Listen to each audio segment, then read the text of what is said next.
Alright, let's go. Okay. So last session we head back to the estate. Uh, Wally gets thrown in bed. Oh, okay, yeah. No, it's all coming back to me. Um, we head to the library. We get our brand new mission, which is to head to some pyramids, if I remember correctly. Mm-hmm. Okay, yeah. And then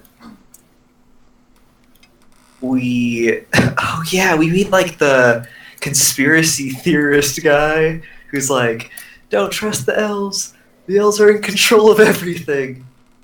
um that was interesting. I believe him. He seemed like a stand-up gentleman. Yeah, the uh madman of Morton Square has many followers. okay, Yeah, fair enough, that's the cool. police. um yeah, and then we head to the temple. We meet we meet Chris in Ragnoth, super swole dude. We meet. Oh no, I think that's it because we went to the temple in order to. I guess like we were just like two strong dudes looking for strong dude times. Like We we were a couple of dudes looking for like the Code and Cow gym, the first gym of Gorum, yeah, pretty basically. much. We pretty much just went to the gym. Yeah, and we do some sparring. Valtier Rex Argus We rolled some with crits, my friend. some crits, some 20s, and then Raylith is like, "Come on, enough of this. Let's get on with it. Let's go." And we head to the desert, It's and like, okay, Wally, Voltaire, your dick is bigger, fine. and well, look at my sword. Look at my sword. It's totally not compensating for anything. Um, yeah, we jump on some camels. We head to the desert. Wally still like needs to get some knowledge nature or a handle animal check or something because it just seems like the wilderness is out to get him. Yeah. And Galahad's with us, and Valtir and Galahad talk a little bit. It's a little weird. It's a little weird. Some boundaries that were broken, I think. He's just curious. But yeah, that's So what you, occurred last time. you I may are a have gone around strange the barn a little fellow. bit with that summary, but Yes, you are a very strange fellow. To him, at least. Alright, so you guys are... Let's see. Boom. Play that music. Let's go. Okay. So you guys had your first couple nights. We are on to the third. Let's say Raylith, roll a 1d100. Yeah, so Voltaire, you didn't sleep at all the second night? heck no. Roll that I don't fortitude. need sleep. I don't need sleep, Oliver. Fortitude for me. All right. I'm not playing this game with you, Oliver. I don't need to do these rolls. I don't need to sleep. Alright, yeah, so third day out. Let's get to the map here.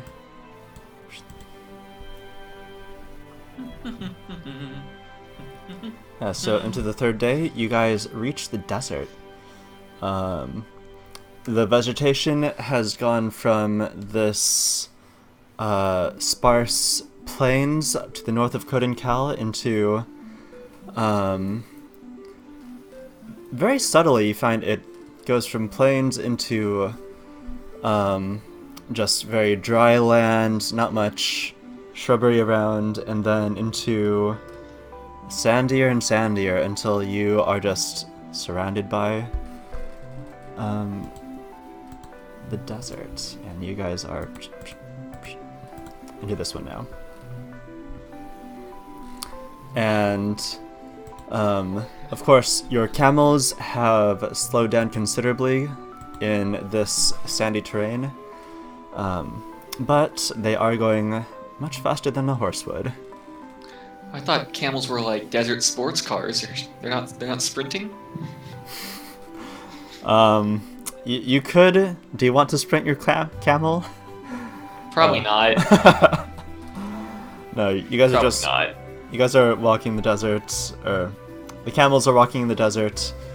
You figure that over the course of the day, it is more distance traveled if they walk than if you run them for like an hour at a time.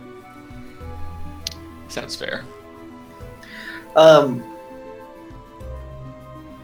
Oliver, the Osirian desert, it's like it can't be that popular of a place with where it's put on this map.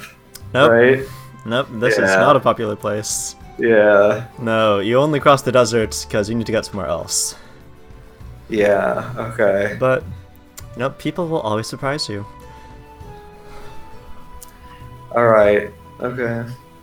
Alright, well, I look around in all directions. What do I see, Oliver? A lot of fucking sand, dude. Oh my god. And you look to the left and you're like, oh, there's sand in my eyes. Oh god. And at this point, Galahad mentions or like points to a scarf tied off of the right side of each of the saddles on your camels, and like he's like all covered up here with sort of this hood thing going on to protect his face and breathing. If you guys want to put that on. Yeah, I'm gonna take the hint and put it on. Yeah, I think I will, I too will do that. It seems wise. Yes. So what are the negatives if I don't put on this thing? Well, you're gonna have a major sunburn tomorrow. So that's gonna be like a -4 charisma check with the ladies. Okay. Do I roll a fortitude save for it? Against sunburn? Hold on, let me look at endurance. You're having too much fun with this feat, Phil. I'm writing this out. Constitution checks made to avoid non-lethal damage from hot or cold environments. Okay, let's see how your skin does on the first day. And I actually forgot to do my +4 last time. So this time, it's a 28. The sun is not strong enough to take me down. Right, yeah, so even after centuries of sleep, your pearly white skin is keeping its ghostly paleness, and Whoa. Alright. And somehow you have not received a sunburn on this day. Since this is very tough terrain, it takes you 2 days to get through this hex. And roll another fortitude save for day number 4. Oh, that's how. Dang. Alright. Also, Tyler, roll that 1d100.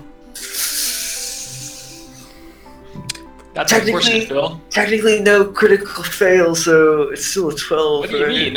On a saving throw? On a saving throw, are there critical fails? Absolutely.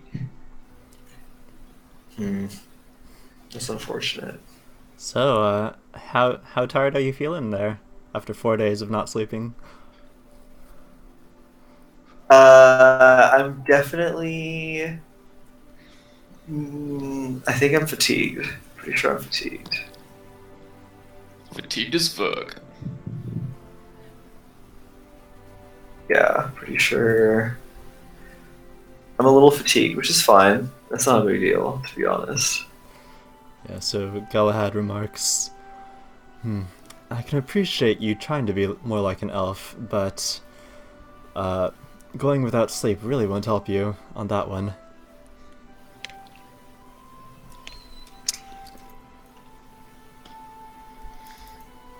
I'm not responding to that. I'm not going to give that a response.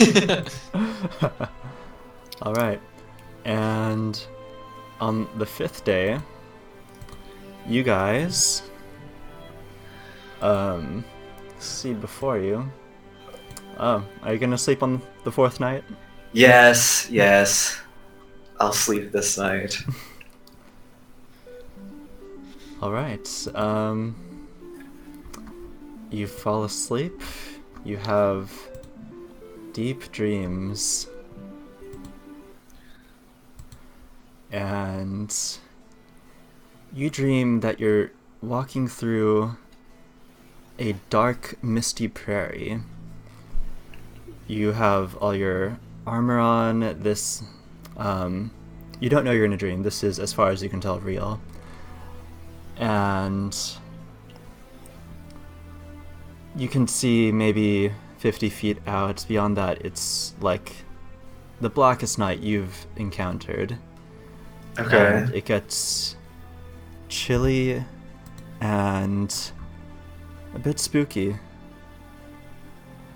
But then you feel your body just, the blood, it pumps in your body, and you feel warm.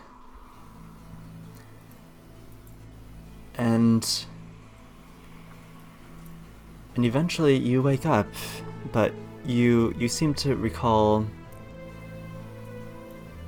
you recall words that were never spoken to you,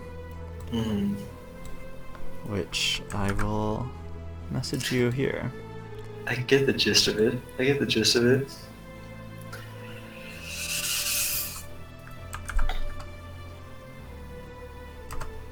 Alright, there you go.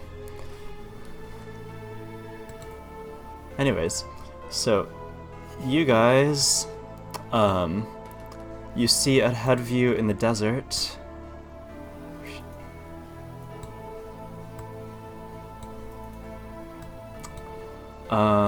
you guys see a little bit of, oh wait a minute, that's not what you see, that's the wrong one. Oh damn, we got some futuristic fighter jets going on. And some flying pyramids. Oh my god. I don't know how that came up. No, that's not what you see. Okay. This is definitely a different kind of campaign than I thought it was. No, so Surprise, we're in Starfighter now. I was gonna say that looks like the old Republic Star Wars art right there.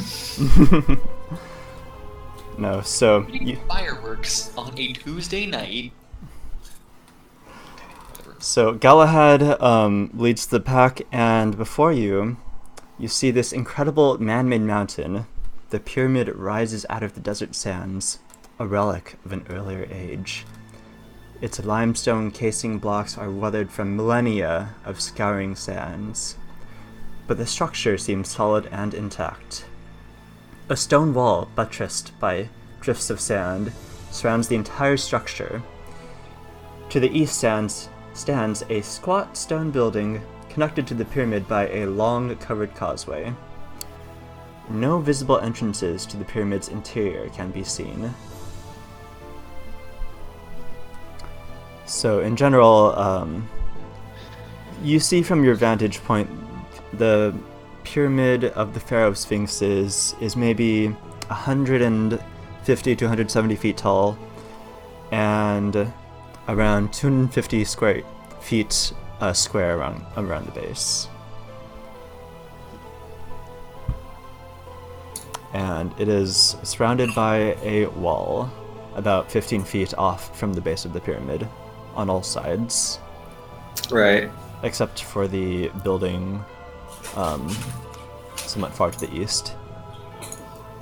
Yeah, it's connected to the pyramid by like another wall.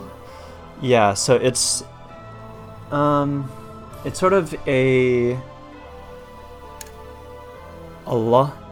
You figure you're looking at the outside, or like maybe the ceiling or the roof of like this really really long hallway. Oh. Oh, okay. It was like the entrance, maybe. Yeah, yeah. The building to the east, it's maybe like 800 feet away from the base of the pyramid, but they are connected. You can tell. What do you guys do? Can I do? No, go for it. Go ahead. I was gonna say, can I do a perception check for anything out of the ordinary? I'm specifically looking for any magical barriers or whatever, and a knowledge check because I'm a librarian walking up to this, and there's no reason for me not to.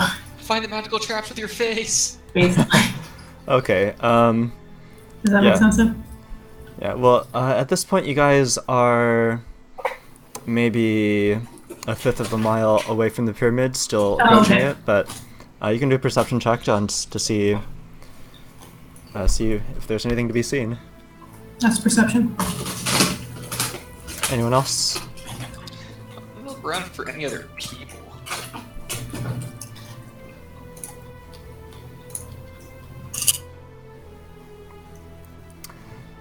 All right. So first Argus. You look around in the desert sands. You look for any footprints as you guys are leaving, clearly in the sands, leading straight up to it. And as far as you can tell, there are no people, and there have not been any people for millennia, perhaps.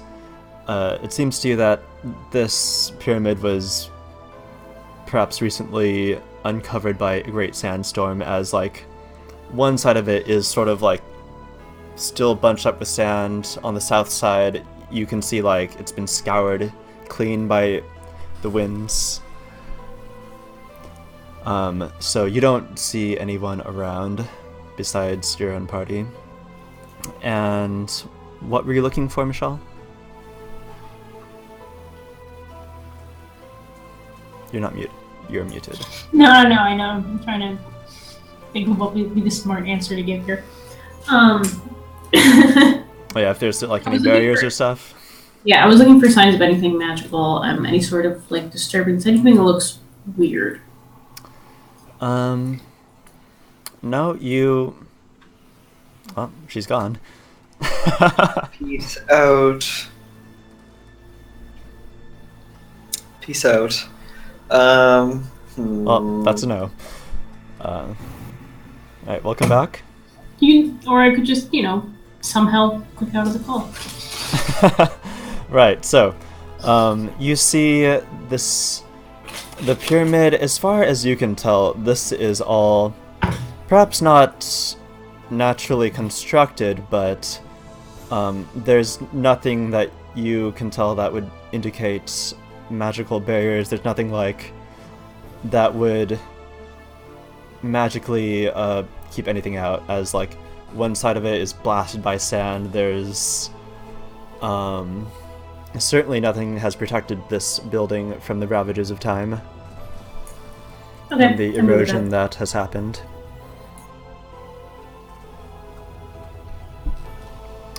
So do you guys approach it, and where do you approach? There's only one way in, right? So we start going there, I'm guessing. Yeah. I would head towards the small house on the east side.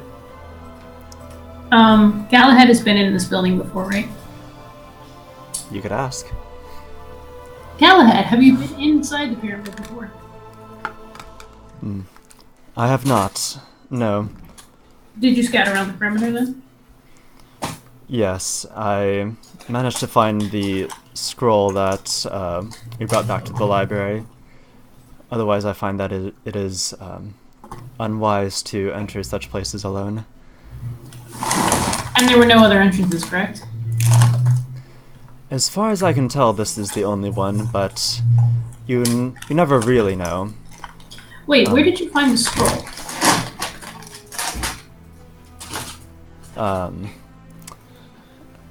Of all places, it was in a jar near the entrance. A jar. Yeah, there. So as you approach, you find that there's like a ton of broken pottery scattered around the entrance of this smaller building that's been unearthed by the sands. And so one of them you see like this vase used to be like maybe 3 feet in diameter, just going up, this huge planter perhaps. Mm-hmm. And do you guys get off the camels to approach? Yeah. I also would like to walk up to these broken jars and do sift to just kind of look through them in the quickest way possible. Yeah, so you sift through the jars and you find something that's not a jar. You find an old bust. Indeed. You happen to have that. Yeah, so it's it looks to be about 2 feet high from the base of the neck to the top of the headdress, and this head statuette is in much better condition than you can see the outside of the temple, as it seems to have been buried for quite a while. May I do an appraise check on it? Yeah.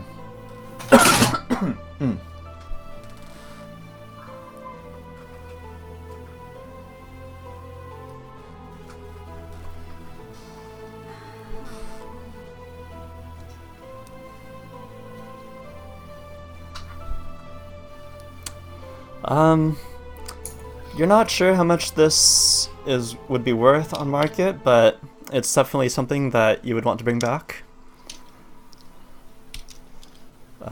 You pick it up, it weighs about 100 pounds. What the heck? I'm gonna turn to It's made out of limestone. I'm gonna turn to Galahad and say, like, kind of being like, ugh, I think this is better served going in your bag of holding. He says, "Ah, yes. Let's get back to that one. To make sure that the things we find inside do not fill it first." Understandable. I'm gonna actually put it back and like bury it so that it's not hit by any sandstorms that come by. Alright, so do you guys enter? So actually, you find a rectangular building constructed on large stone blocks sits on the desert sand to the east of the pyramid. A wide portico opens to the east, its ceiling supported by 2 rows of red granite columns. A dark passage leads deeper into the temple to the west. This is inside the walls, right? No, so the walls surrounding the pyramid are maybe 15 to 20 feet off of the base of the pyramid.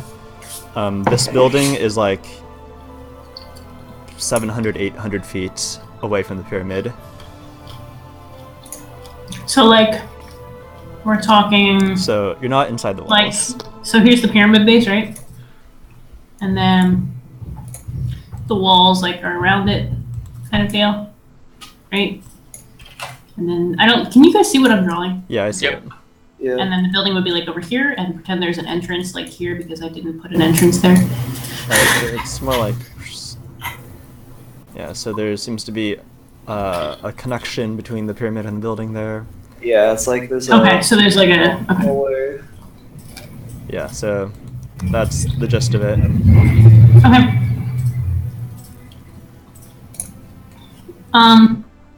I want to explore the small building first. Yeah, so you guys do a perception check.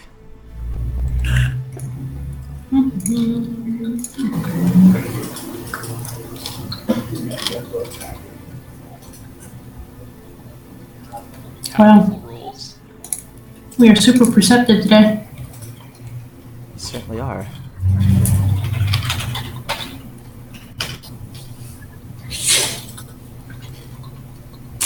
Okay, I'm gonna need you guys to scroll way down there. Oh, what the heck? Oh, I Oh, like. Okay. Yeah, I got you. Hell yeah. Okay, so inside, you guys. So sunlight outside provides normal light into this chamber, and you can see the portico walls were once covered in bas-relief sculptures, but after millennia of this amount of erosion and sand, Moriarty mentioned earlier that the pair of sphinxes reigned about 7,500 years ago. And so pretty much all of these carvings have been completely blown away except for the traces of what they once were. You can tell not much. So, is Galahad in here with us? He is currently outside the portico, tying up your, what are they called, camels. I'm waiting for him before we go anywhere. Oh, there's no grid here. Oh, there isn't? well, the floor tiles are kind of, we can use them like a grid, right? Grid enabled. Okay. There we go, there's the grid. There we go. That's a Okay. grid. Look at me and all my wiggling. I'm going to, since I can see in the dark, just kind of walk up here. Well, and- at this portion, Around. everyone can see normally, as this Oh. is lit by sunlight. Never mind. I will say, while you guys are in this dungeon, this building, do move your character one step at a time. Okay. Okay. So, what does me walking up to this little doorway and peering around the corner? Yeah, so you see, so a pair of carved and brightly painted granite columns support the ceiling of this darkened, roughly triangular chamber. So that's where you are right now, Raelith. You're peeking into. To the east, stone statues of a regal-looking man holding a crook and a flail and wearing a striped headdress stand on either side of the chamber. And for reference, in this map, up is east, because Yeah. we're Okay. kind of on the side. And two more stone statues depicting winged creatures with leonine bodies and falcon's head sit beyond. The smooth granite walls are decorated with hieroglyphs and faded murals that depict loyal subjects and slaves, presenting offerings to a pharaoh who sits on a gilded throne, flanked by winged falcon-headed lions. A passageway to the west stretches off into darkness. Yeah, so, sorry, up is west, east is down. Right. Alright. Where's Galahad? He's having some hard time with these, what are they called? Camels again. Camels? Yeah, you can tell on the right here, like, he doesn't like camels. This is not his usual mount. I'm going to turn to the others and say, oh right, Wally is like with us, but is like He's with super us, but- sleep deprived or something, or what are we doing with him? Oh yeah, so Wally's just walking around. Oh, quiet. oh look at this. Is that the Pharaoh, Raelith? I'm gonna sense that I can like maybe I can sense that he might not be the most useful in combat today, and be like, I want the armored tank that is currently standing outside because We don't have our healer. No, I have his character sheet. He will be as useful in combat as ever. Okay. Oh, boy. Which basically means not hitting anything, but healing everyone. Got it. Well, I Right, wanna yell however, back. you can Oh, do what? a knowledge Galahad. history or nobility check around here. Oh, yeah. To look at the carvings and statues. Boom. Yeah, so you are quite sure that the pharaoh depicted here and all over these sculptures is of course Sekhma Mefer III, the pharaoh of sphinxes. And this is the regular kind of carvings that you might find at a pyramid of their legacy of these slaves serving them, of the people serving them. Roll an Arcana check. One moment.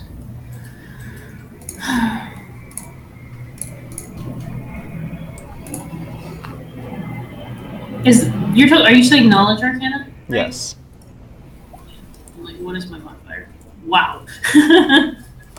Oh, okay. You That's pretty good. It's pretty good. you definitely recognize the falcon-headed lions that are depicted all over here. So specifically, those are called, what is it? Hyracosphinxes. So this is a type of sphinx that apparently the pharaoh was quite fond of. But I'm guessing there's nothing in here that would make me want to take a picture just yet, because we have it's a limited number of charges, right? It's like 7 or something? But yeah, we have that delicate camera. No, so Moriarty told you that there are 19 charges left. 19, okay. Do I want to take a picture? I don't know. Actually, I want to walk back outside to both ask Galahad if he needs a hand and take a picture of the setup, like how the arch is connecting the two buildings. Okay. Yeah. Yeah, so in lieu of anything to anchor these camels to, it seems that he's tied them to the head that you found. Since that seems to be the heaviest It's single 100 object pounds. around.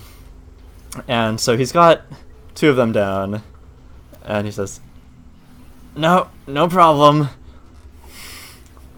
Are you sure And about like, that? so like one sort of spits at him, which just like hits his armor. It's like tongue. Like, oh, you.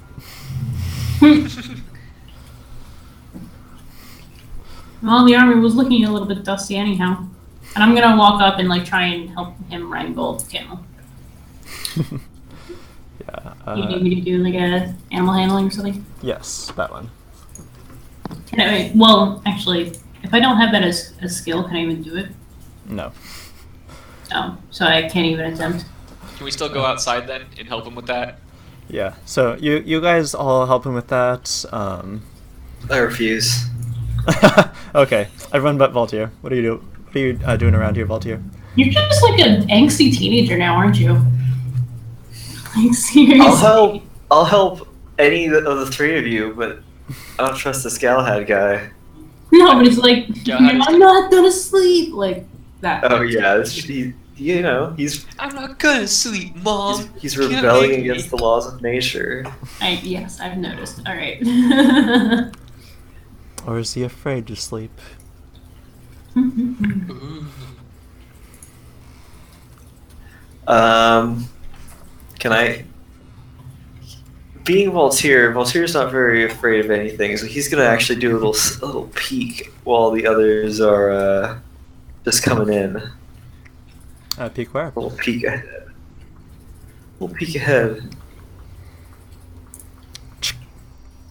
Oh, can we assume Oh it's a no! Oh yes. Oh no! I'm not here anymore. Oh, no. I'm not in the firing line. Okay, so actually at this point, Okay. So a stone portcullis drops in the archway between. Let's see. Let me draw it out for you.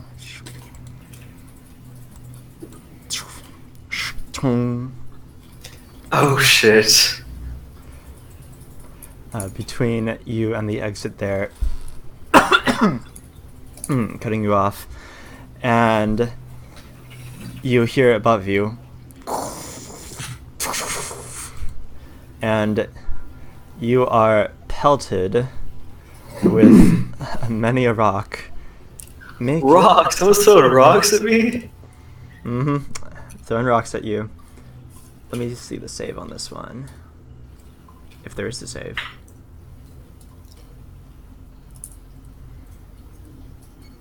This is fine. I'm fine. Are there no saves on this? I guess not. There's no saves. Alright. Oh, no. I make an attack roll. Okay, that's how it works. Bring it on! Bring it on, rocks! How dare you throw rocks at me? Oh. Plus 15. Oh, yeah. That definitely hits me. Alright.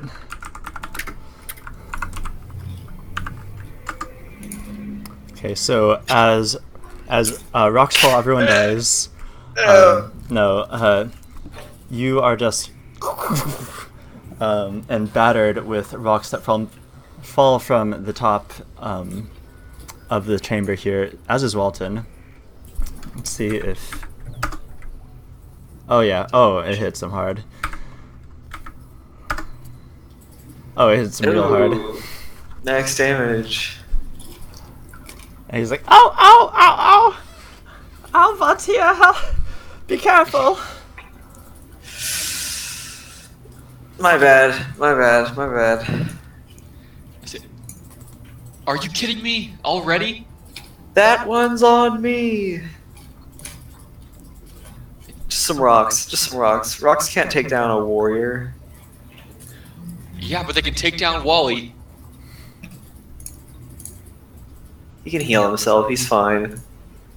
Everyone just be a little more careful. We knew there were booby traps going into this. I'm gonna walk up and examine whatever the heck this gate is. So, you see the portcullis there? Yeah, is it just like iron bars coming down? Yep. Can I do sift again to see if there's an obvious way to like release it, or any way to release it? Yeah, go ahead. You sift. Let's Yeah, do sift. it. Useful cantrip, specifically for dungeons. Right. You figure either you're gonna have to break this down or lift it up with great effort. Alright. Who wants to try lifting this thing or breaking it? I yell, Galahad, get your ass in here! Cometh now, Argus! Thou shalt help me lift this portcullis. Let's Alright, I go, help boy. Help I'm me with gonna this stand back. Strength check. Yeah. Ah, not so great. Not so good, but like, still not bad. Strength attack is +2.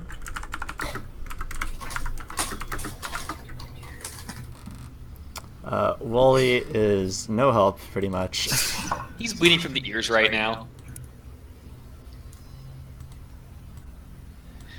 Yeah, so Voltaire and Wally apparently, just from the debris on the ground, it's hard to get good footing here right now.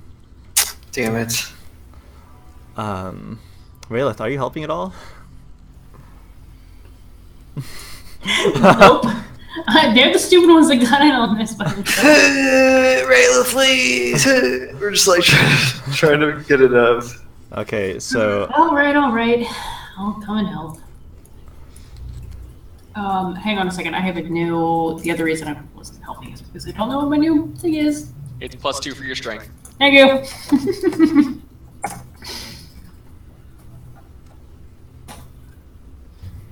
There we go. Yeah! Yeah! Yeah, so Raylith is just like, let me show you how it's done. Basically. And lifting from the legs, she gets a proper squat form down, and she's like, and the portcullis opens. You hear like a click at the top, and it resets. Alright. So, before anybody else goes anywhere, I'm walking in the front this time. Fine. I can see in the dark, and I can cast Sift an infinite number of times, because I'm small. So I'm casting this every 10 feet.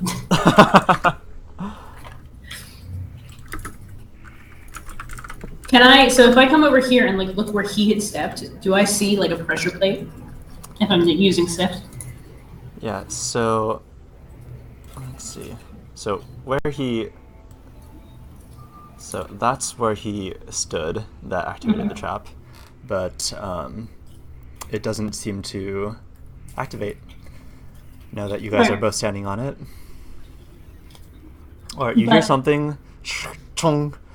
Rocks don't fall, but Argus is once again left outside. I'm waiting for Galahad. Really? In my defense, I thought he had stepped like up here. I thought that's where it had activated as well, but I wasn't trying to set it up again. that's my bad. I didn't even follow the rule that Oliver established was to move one thing at a time. Yeah. So if I'm standing here, which is where I actually was intending to stand, Okay. and do Sift, can you see, like now that I'm looking for it, can I see it? Yeah, now that you're looking for it, you definitely see the difference in the tiles, this one being the pressure trap. Okay, I'm walking so- in prep on that one. Alright, so after a while, you see Galahad has come into this place. If I can only find his icon. Here we go.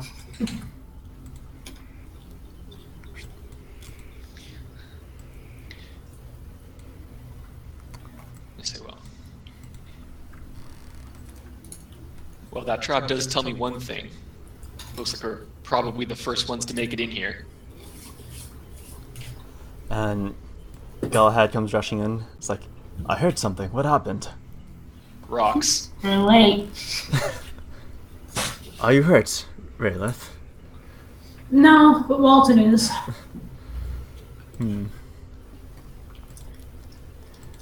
And he reaches out a hand towards Walton.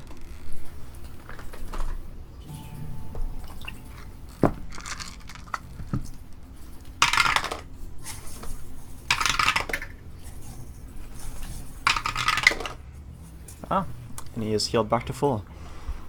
Cool. So you see this golden light from his hand just swirl around Walton like a gold dust that emits from his hand. He says, so I also have some news. I saw some people on the horizon, or perhaps it was a mirage, I don't know. It may be better for one of us to run interference to make sure that we're not disturbed until we can get in and out. Honestly, I'm thinking we should have Walton do that. I'm not leaving him out there. I know. It's all. I say let him come. These places were like big tombs, right? Yes, this is a tomb. We are robbing a tomb now. Perfect. Anyone comes in after us, we just kill them and leave them here. They're already where they belong.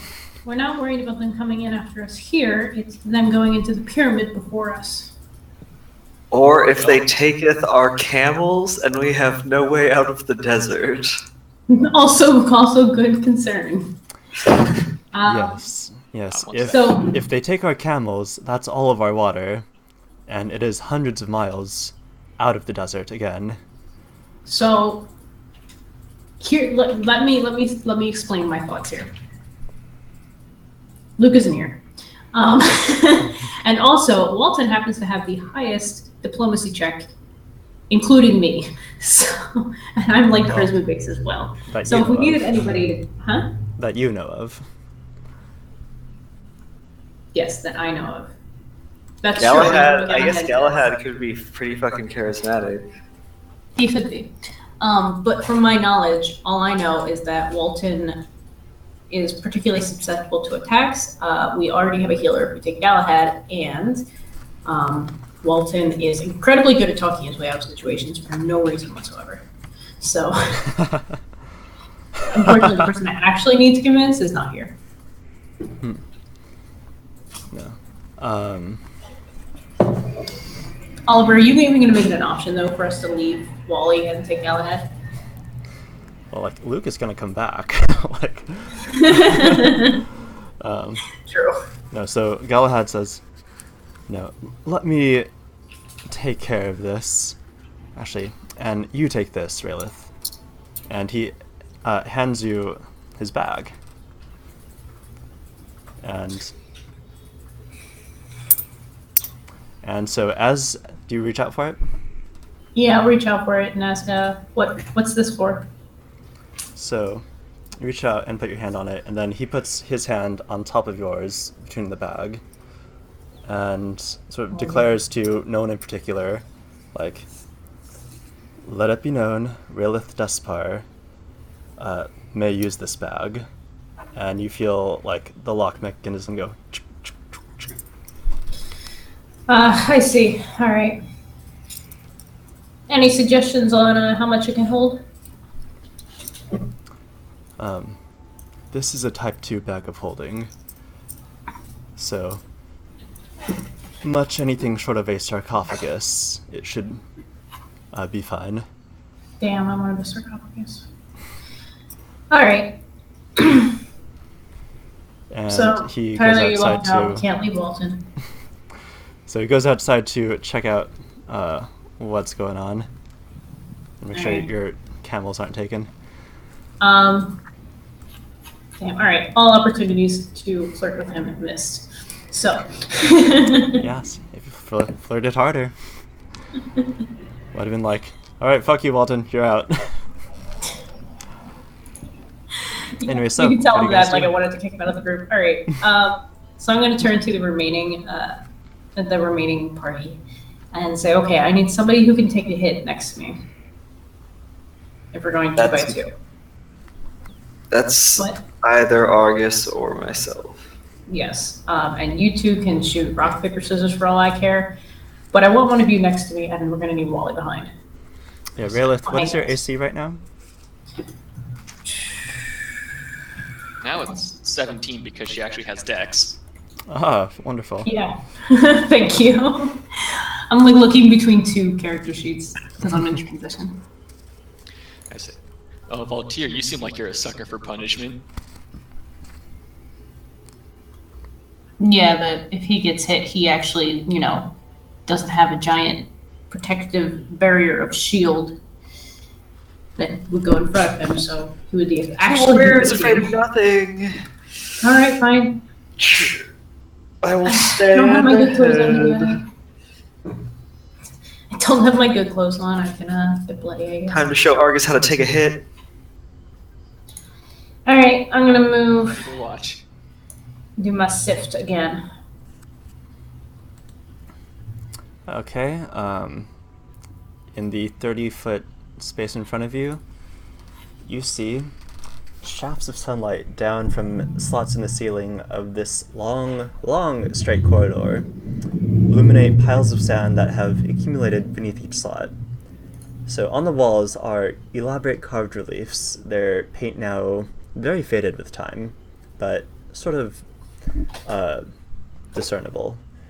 and they cover the walls on both sides of this passageway, depicting the legendary deeds of this great pharaoh. And you can see this hallway goes down 700, 800 feet in the same manner. But you can't really tell beyond, say, 300 feet with great clarity, since it's quite dusty. But do I see any traps in the 10-foot square in front of us? No. Okay. I'm going to holster my flail and actually light a torch for a little backup light. Alright. Oh, wait. I have something for this. Rayla's actually going to jump a bit when you light that torch because she's not. Her eyes were like adjusted. She's like, oh yeah, these guys can't see.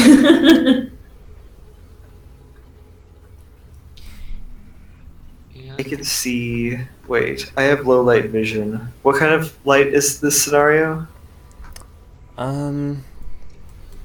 Shaded light. Shaded light? Not quite low light yet. You can see sunlight peeking down through the slats in the ceiling. Oh, so I can see in this area then. Yes. Everybody well. can see. Yeah, everyone can see in this area. And you just can't see super far because so it's so dusty, and like at each part where you see rays of light down, it's like sort of like a wall of light illuminating through the dust. Sure. I get you. So at this point, I'm going to turn to the guys and announce we are walking 10 feet at a time so I can check in front of us for traps as we go. Sounds fine by me. And actually, Let's do it. I'm going to hand a torch to Wally as well that he can hold in his buckler hand.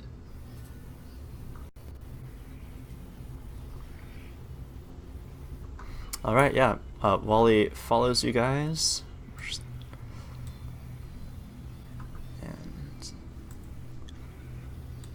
And you move step by step, inch by inch, just like that. Yep. With me casting the entire time. For 10 feet, for 20 feet, 30 feet, 40, 50, 100, 200 feet. Oh my god. 400 feet. I can't stand this anymore! Perhaps we should just keep walking and hope that we've moved past the trap. I mean, yeah, we can just kind of fast forward through this, huh? We're walking 10 feet at a time, but we don't need to play it out 10 feet at a time, right? Valtyr's impatient with that. That's... You are an angsty teenager, oh my god. So, do you go ahead? Go forward? Can I I do run as fast as possible down the hole. Alright. I'm out of here. And Rayla's gonna do like a wait! and he is gone. And after about like 5 seconds of running, I stop. Okay. Yeah, so what you see on your map is just sort of a indicator of that's a lot of feet. That's a break in the pyramid. Okay. Yeah, so after, let's see. Yeah, so you guys go.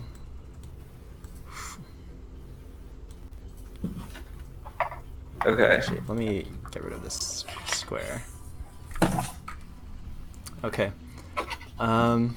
Yeah, so 500 feet, and then Raelith, you take another step. I will cast Sift first to make sure, but otherwise... Wait, so they caught up to me after I ran? You stop. Wait, so you only ran for 5 seconds? Yeah. Okay. We'll say... That's like 25 feet. Okay, so let's move you there. Move you guys back a little bit. Alright. And you hear...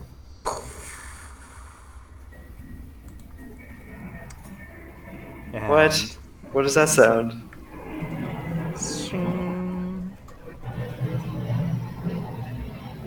Let me reveal this. I'm gonna hear the sound, and knowing that Valtier ran on ahead and hearing ominous sounds, I'm just going to scream.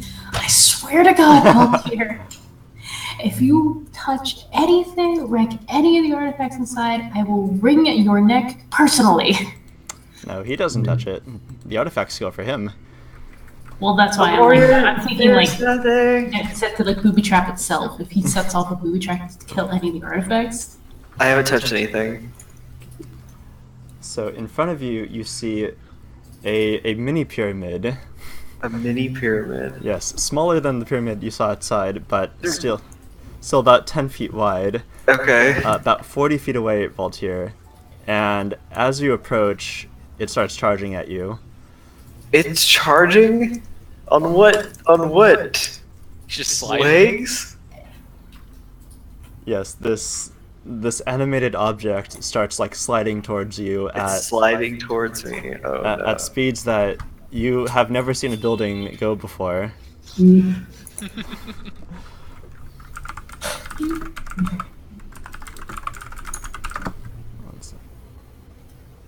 This hallway wants to kill me, and I'm going to murder it. Yeah, so it Like tramples. zigzag here? Are we stuck behind this or? That just means that Ignore that thing. much space has occurred in that that's crack. the foot marker. Okay. Yeah. So it charges towards you, Valtier, and let's see. And it attacks. Bring it on, you shape.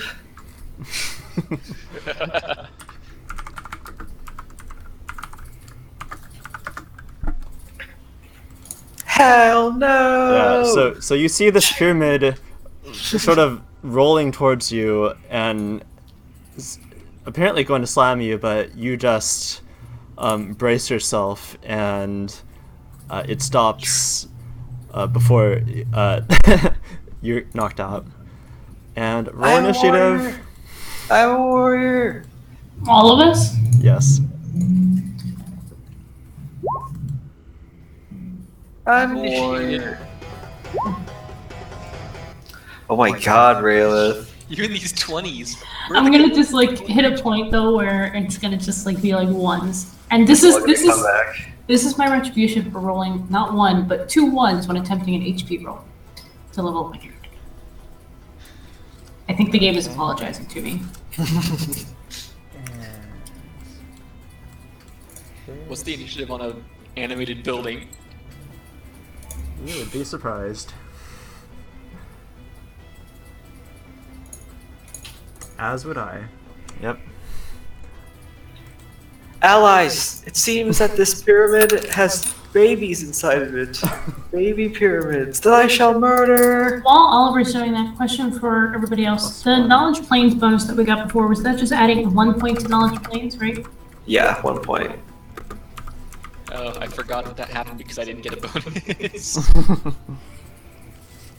I was distracted by the good boy. Another question, when does knowledge dungeoneering come in handy? All the time when you're in a dungeon.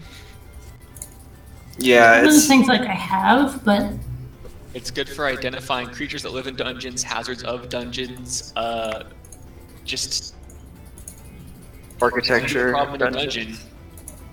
Roll the knowledge check.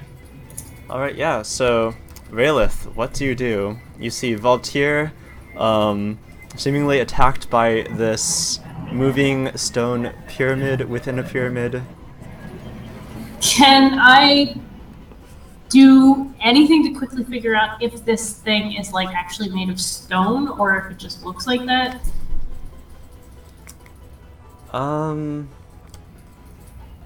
Yeah, roll perception.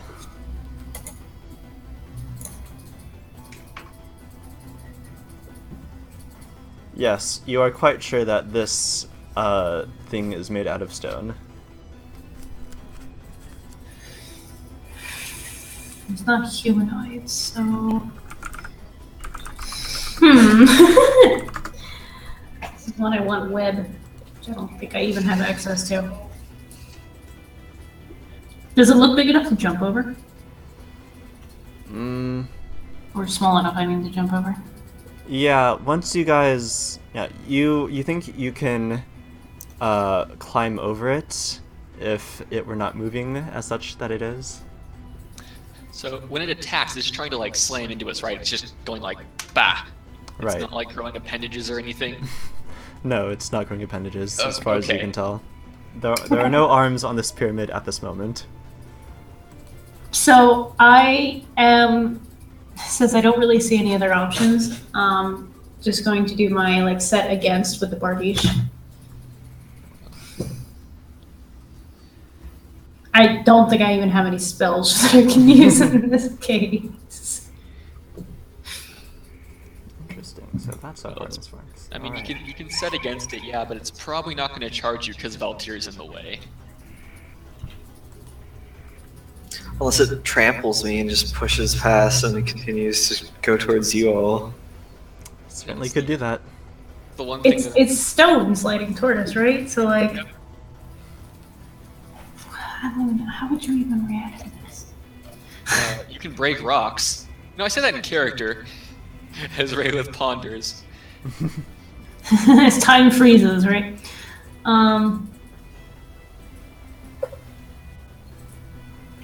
right, yeah, I'm gonna take that, you know, you can break rocks comment and just set the Bardiche against.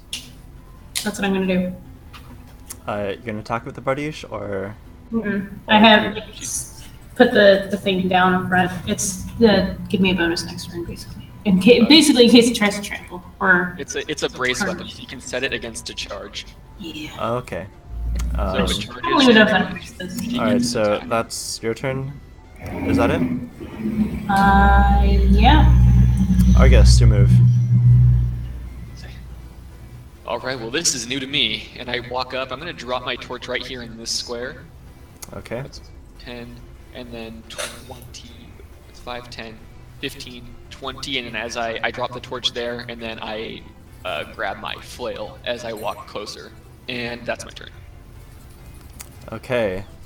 And... suddenly this thing is going to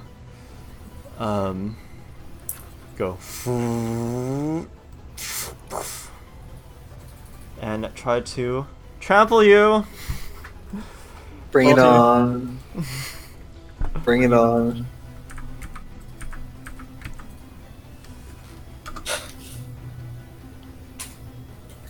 Hell nah.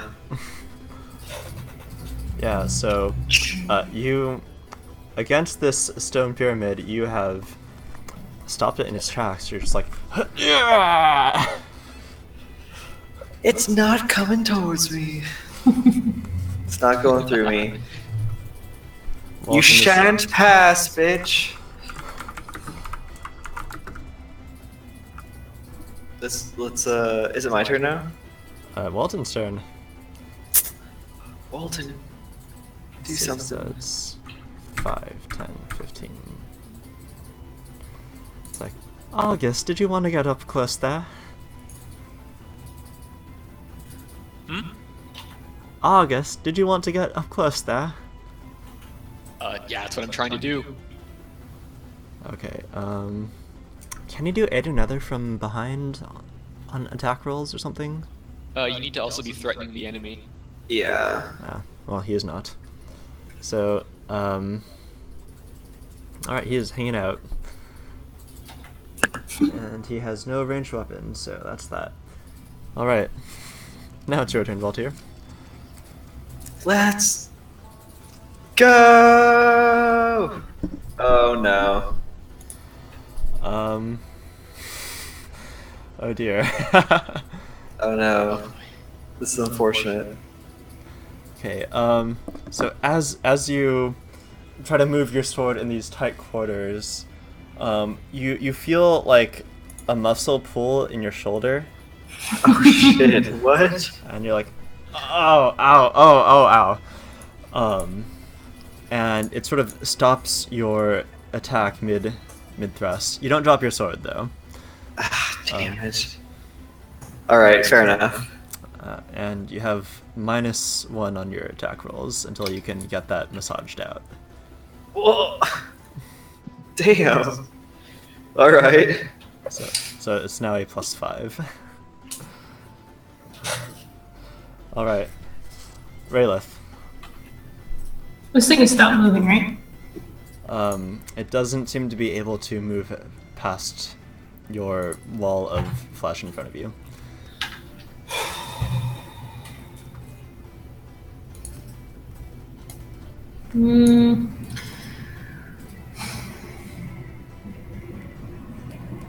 I'm gonna walk up to this thing and hope, because I have a reach weapon, that I can do some damage to it. So I'm gonna do my melee attack, I guess. And that is now a +5, which is amazing. Tyler, if an enemy occupies 2 squares, can you reach it with a reach weapon? Oh yeah, I From mean she still adjacent? has the 5 feet in between her and the enemy, so she can poke it from there. Okay. Make If she your was roll. adjacent to it, she couldn't, because she's still adjacent to it. Even if there's a square behind it, she could attack. Okay, so you'd have to attack through Valtier with the Bardiche, right?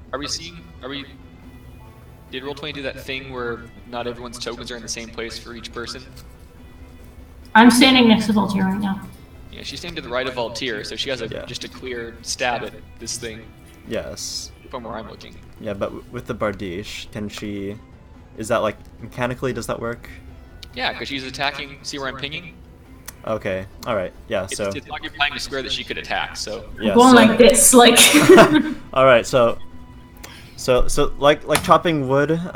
You make your attack. Let's see. Damn. pretty good. Roll for damage.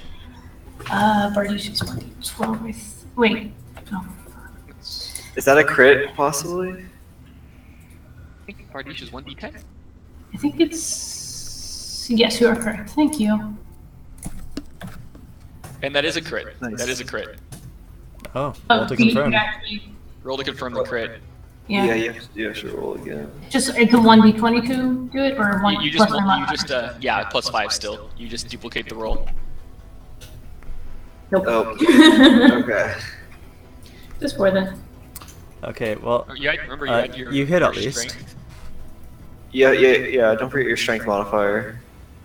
Oh, right, that's a thing now. It's +2. So. And with two-handed weapons, you add an extra 50% of your strength, so it's +3. 3. Ooh, thank you.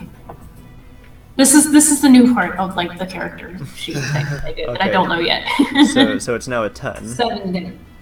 10? Like, okay. Which is not. All right. So you go down, ping, and you got a solid hit, but you don't think this is super effective there. This is a stone, just straight up stone, and you're just like, thing. I'm gonna yell back to the guys. This. I don't think we can scratch this thing. It's solid stone. Argus, your move. I say, all right, we'll see about that. And I run up, and I am going to. You're on top of it shield. now. I'm on top of it. Yes. Yeah. Let me reload my Roll20 because where I put my character, it's not there. Yeah, I was gonna say it didn't look like he was on top of it for me. Maybe that's why. I was Oh, really? For me, it totally looks like he's. It totally looked like he put it on top. Wait, so then I'm reloading too. So because to Tyler and I, it looks like I'm standing 5 feet, like there's a 5 feet space in between. So that's why. Oh no. Okay, yeah, I see what's going on now. I reloaded it, and now it's. And now Raylith is right next to it, so I see what happened here. Okay, that was a technical error. A little.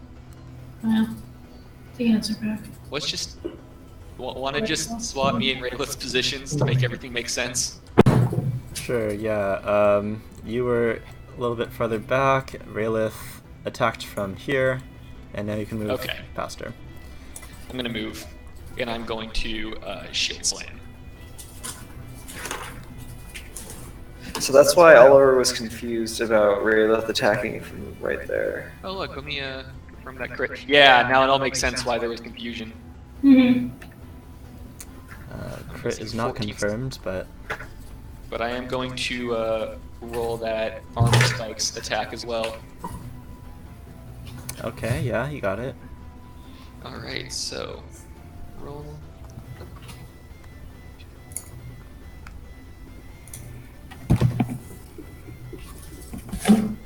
Just checking. Oh, you know what? There was a cluster of them over here. Do those separately because there's probably hardness coming into play. Mm-hmm. So total 10 and of 19. Yep. Okay, so with hardness, is it subtracted from each hit or like the total? From each hit. That's why I rolled them separately. Oh my god, okay. This is gonna be a long fight.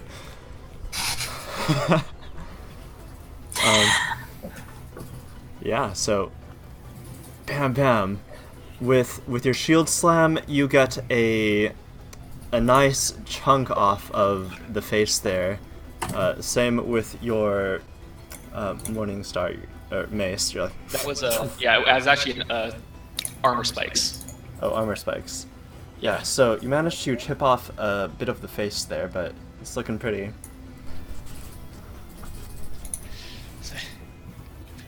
Alright, well that did something, but this is gonna take forever at this rate. But that is my turn. Alright, and now it's gonna slam both of you. It's gonna try.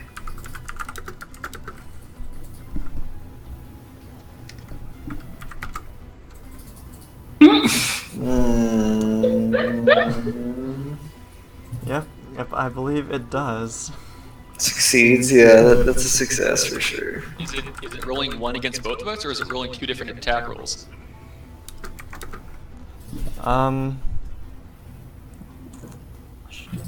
Should this be again? Since against 2 attack rolls? What do you guys think? I mean, I don't know what ability this thing has, so I don't want to give a definitive answer. I was just asking you. Yeah, I think this is just a regular slam. And like the whole thing has to move, so I think it's just 1 attack roll.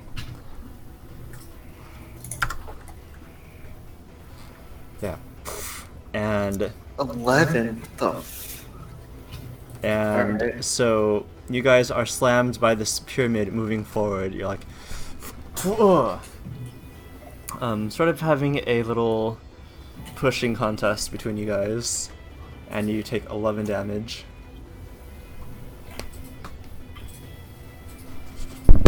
Alright. At which point it is Walton's turn, and he says, "Oh no, do you guys need healing there?"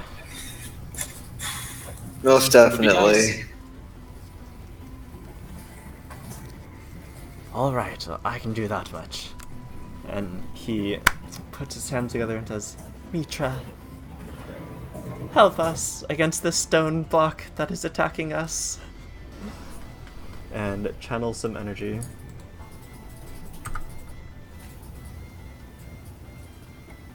"2d6. Let's see that delicious, delicious channel. That's better than I'll take it.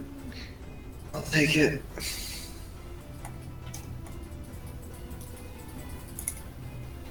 Alright, Valtier. So, how tall is this? It's like, it doesn't go up to the ceiling, does it? Almost to the ceiling. How difficult? Like, there has to be a way to get by it, right? Potentially. So it is a little pyramid that, on the base at least, it covers like from side to side of the chamber, Yeah. and then it rises at about a 60-degree angle.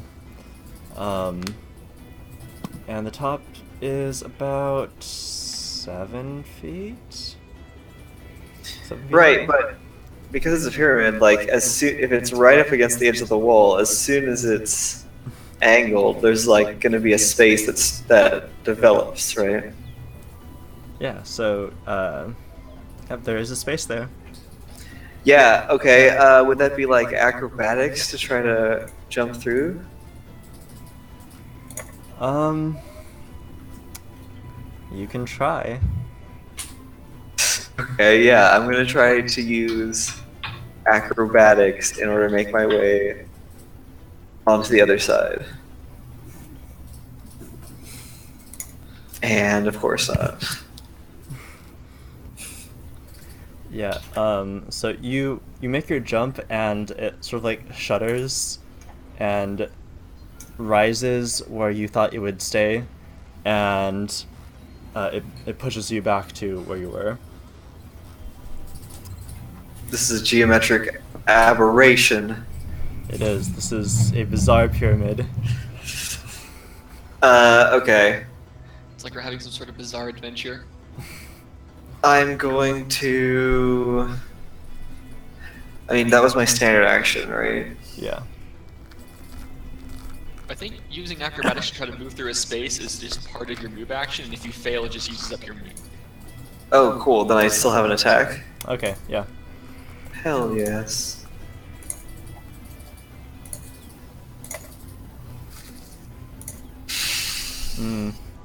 So you're like, ting. Subpar today. Subpar. Alright, Raylith. You're up again. So, looking at this thing, is there a grate in the floor? Like, is this thing using gravity to move, or does it have like a mind of its own? It seems to have a mind of its own. Hey, you were just asking about knowledge engineering. That's a check you can. That's a check you can make to determine slope. No joke. Could I use knowledge engineering to see if I understand how this thing is like functioning? Sure, it's part of the dungeon, why not? I mean, it looks like literal part of the dungeon. I turn back and I say, look at that as if this thing can transform and shift its shape. Be cautious. That's unfortunate. Yeah, so Oh, Michelle, well, it no. seems to you that this is definitely something that was built to physically push intruders out. Mm-hmm. For the most part, like, this passageway, it's fairly level. There's a very slight incline downwards as you're going closer to the pyramid.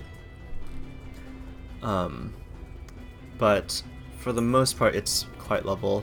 The pyramid in front of you, the small one, it seems to be sliding by its own volition.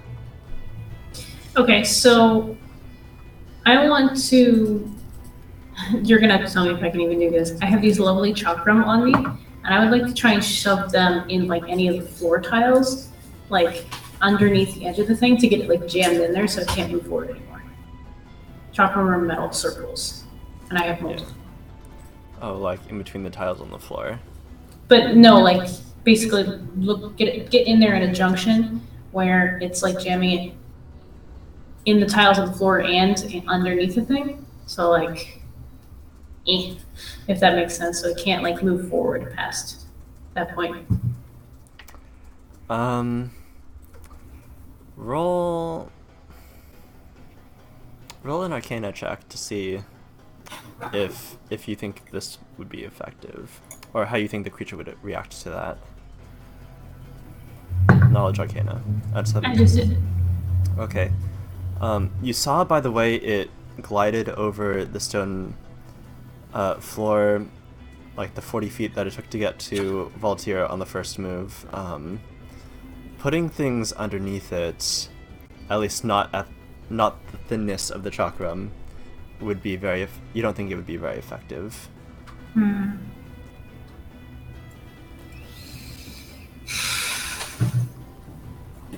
Can I do an acrobatics check to see if I can get over it? You could try. I took a point in acrobatics when I leveled up because I was like, no, this never again. Um, after last. So, just to make sure, acrobatics is whatever the skill modifier is, and then minus your armor penalty. Yeah, you take armor check penalties for acrobatics. Okay, and for me, that's going to be a -4 or -5. It's -5. Taking that point basically neutralized my negative at least. I mean, hey, that's something. I'm gonna see if I can be like super cool and just pull this off with like no skills. No. Yeah, so you push back past Argus and try to climb this thing, and now the bricks at the top start to shift, and one just bops you on the head like, and you're pushed back. That was rude. Can I also do a sense motive on that to see if I don't know, just see if I can figure out anything about this thing? Sure, sense motive. For me, I think.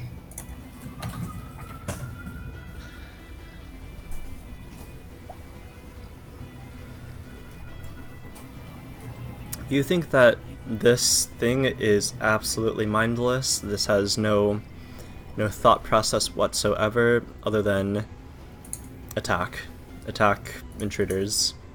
I think that's my turn.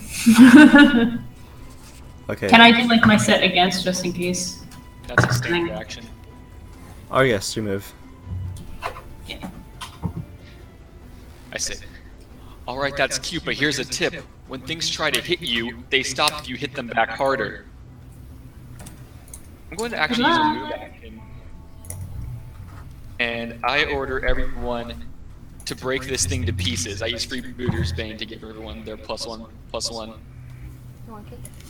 And then I roll for a shield attack. Not doing it. Okay, that's my turn. Yeah, you go, "Gah!" and you might as well have tackled a wall. Who knows? Stupid fucking rocks. And it's going to attack again.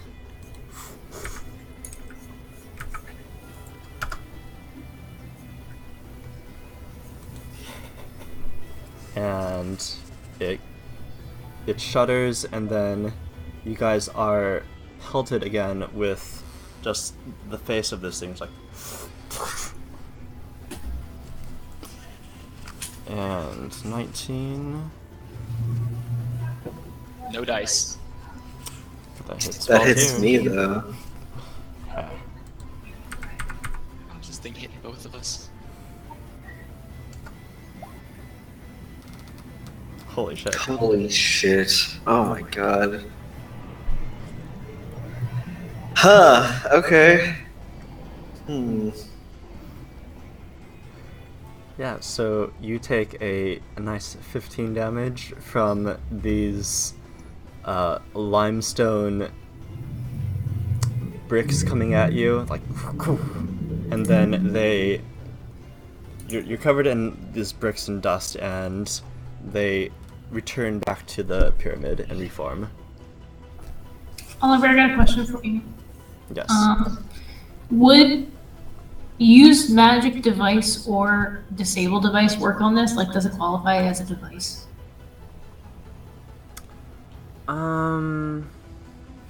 It is a construct. I don't think that would work.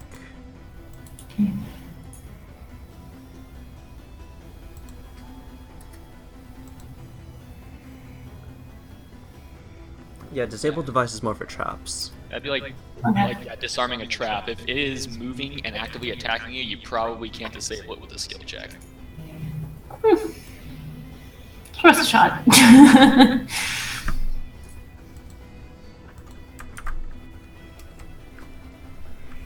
Hmm.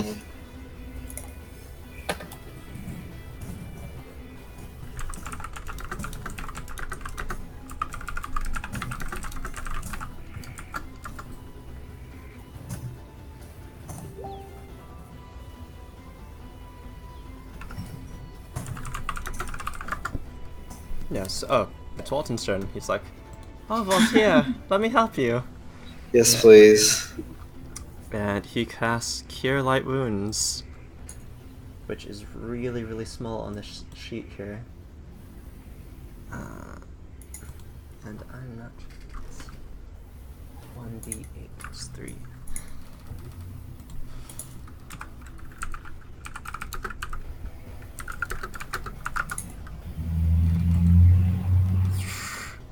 It's like, Mitra, we need a lot of help today.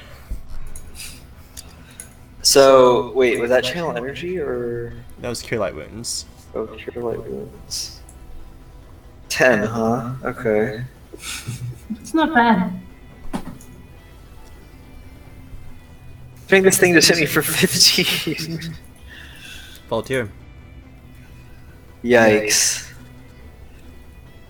And Wally moved in behind me, huh? Alright, I'm gonna try another acrobatics check to get through that area on the side.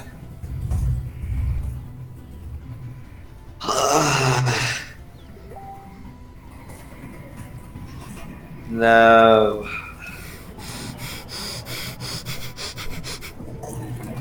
Okay, you tried to make a dive through the crevice on the side, and Yeah. it shudders, and you're just like flattened against the wall, Shit. and you're now prone. I'm prone? Fuck. Okay. As a free action, I begin my blood rage. And blood began seeping from my wounds and covering my body. And I say, that's right, Voltaire, get mad, help me break this thing. yeah, Fuck this shape! yeah, the pyramid is not intimidated in the slightest. It's fine. In fact, it doesn't seem to really care at all, other than attacking you guys. Raelith. Next up is Argus.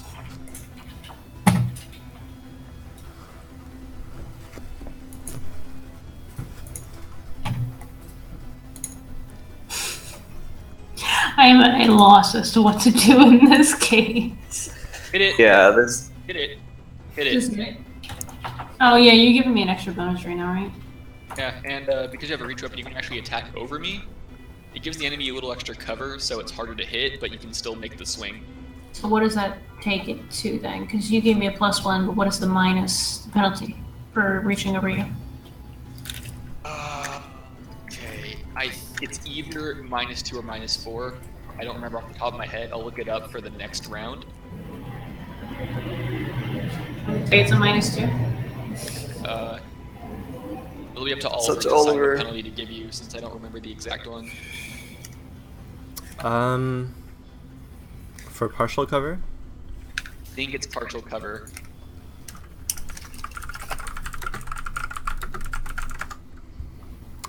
Let's say -2 until I can look at this.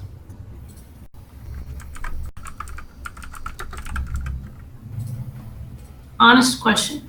Would it be better to shoot it? Hmm? Oh no, because that would make the... Yeah. Because you're just earning a strength bonus right now, so... Well, I'm giving you just a. It's not actually a strength bonus, just a +1 to attack and damage rolls. Like, Oh. just a flat bonus with however you choose to attack it. Oh, shooting it then actually would have done more. Giving me more, but I think I hit it anyhow, so... Alright, roll damage. 1d10 plus 4. 1d10 plus 5.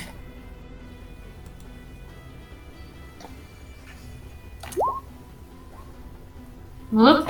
You know, that would work if I did actual roll.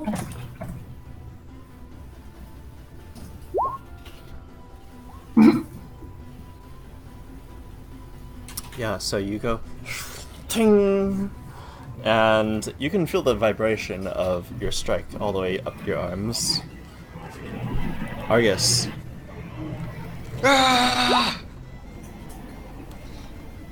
Oh, Oliver, take 2 damage off of what I just did. I read the sheet wrong. Sorry. So, my first roll is a 14 with my flail, and the shield attack is the 11. Because I do flail shield by default.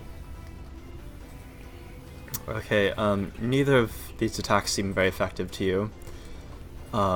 You hit the stone, and you don't see any pieces breaking off. I hate this thing! And that's my turn. And then you say you hate this thing, and you hear. So the top layers of the pyramid start turning around, and you are pelted with bricks.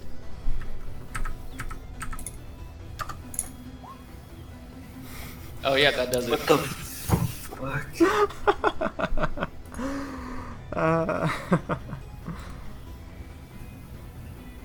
Yeah, so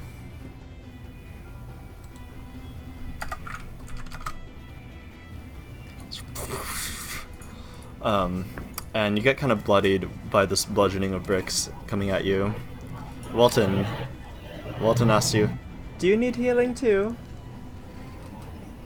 Yes, Wally, I'm covered in blood. Well, all right. I'll do my best. And he heals you for 6.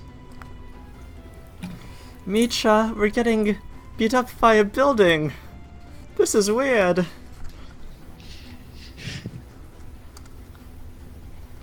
All right, Waltier. All right, Phil, time for your patented multiple 20s in a row. Please, let me do this acrobatics check. Do I still need to get up? Ah, you're right. I need to stand up. I stand up. And I'm assuming I don't take an attack of opportunity. Do you just to stand up? Well, normally you do, but we're fighting a fucking building. A creature that can attack multiple things at one time, so... Whatever, you stand up. Okay. And that used my move action, so all I can do is attack now, I guess. Actually, doesn't it take... It takes a standard action to stand up, so all I have is a move Just a action. move action. Oh, okay, never mind that. Yeah, and I'm raging. I'm raging out right now.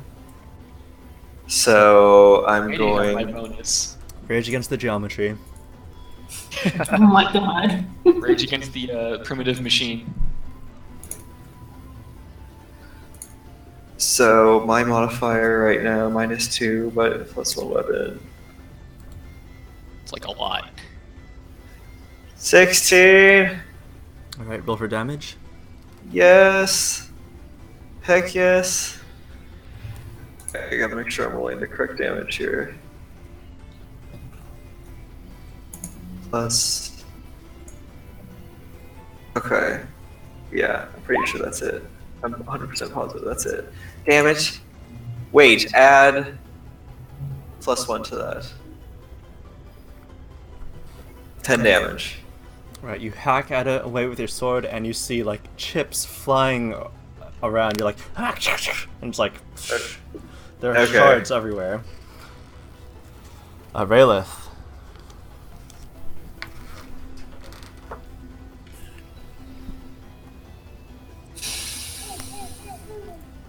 Does detect... No, it wouldn't be useful. Oh, I don't know what to do. Hit it with something hard until it stops moving.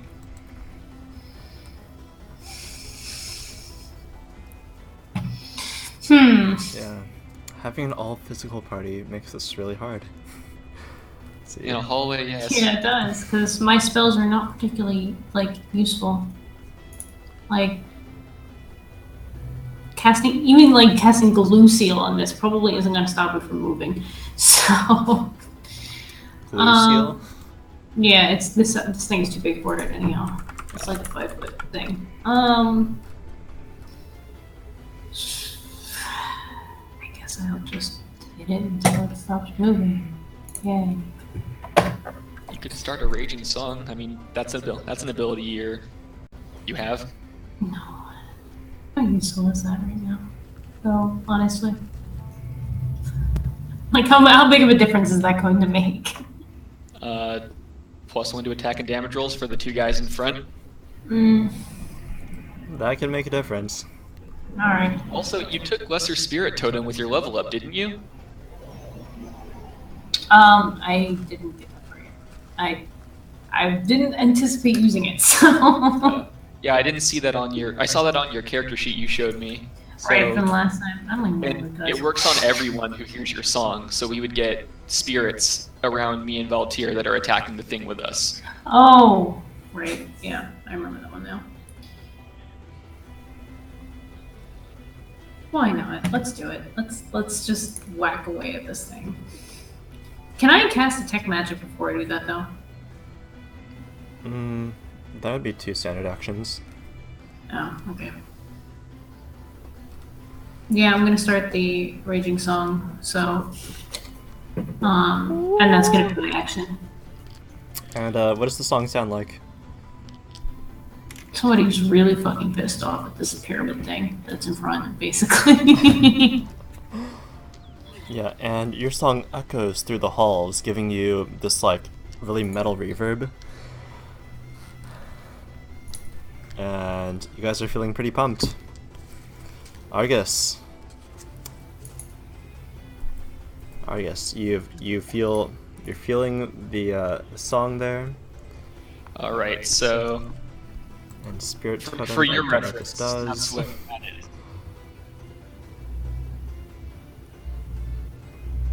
And we use Raylith's charisma modifier instead of our own. Well, my charisma modifier is +4 now, I believe. Yeah, it's the same. All right, so with the Raging Song, I'm going to once again do Flail Shield. 12 for the Flail, 21 for the Shield. Alright, roll for the shield. So I have my +1 and then another +1 from... Okay, so that's going to be... Not a lot, and then Shield Spike attack. Not shield, not armor spike attack. Not getting there. And then finally, the spirit attack.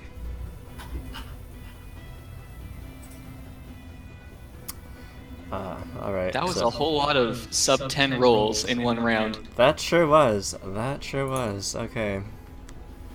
For the Right. spirit attack, it's the base attack bonus and the charisma modifier, right? Yours. For its. Yeah. Yeah. Okay.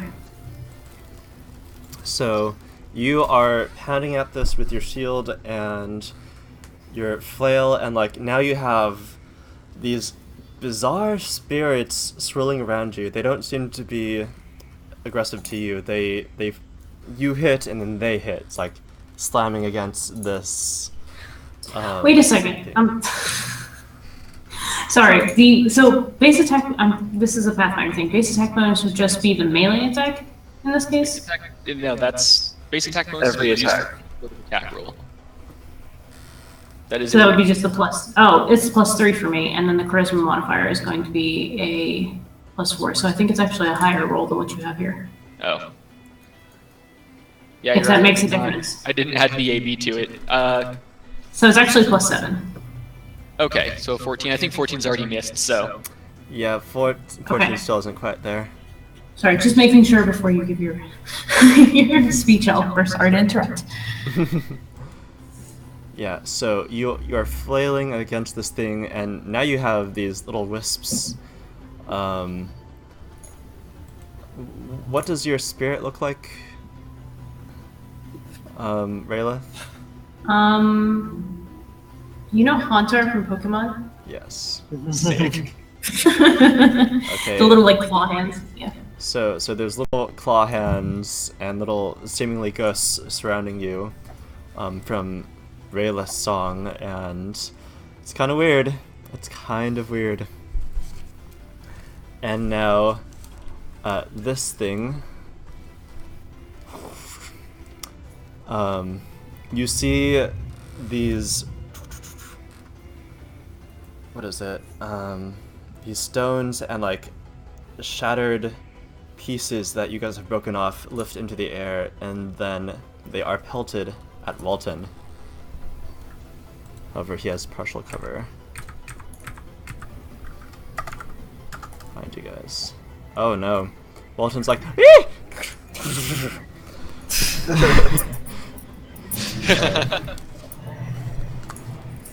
Alright, and it's Walton's turn. And he says, "Now that was mean.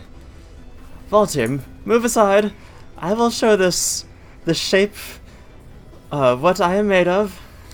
No, you stay back there, Wally. Yeah, I can't exactly do that in my current situation. Well, alright, I will stay right here. More healing is always good, though. Oh, do any of you need healing now? I think I can hold it together for a little longer. I'm fine. I'll survive.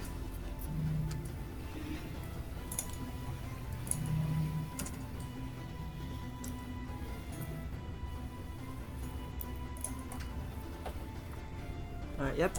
That is his turn then. Voltir. And then Raylith.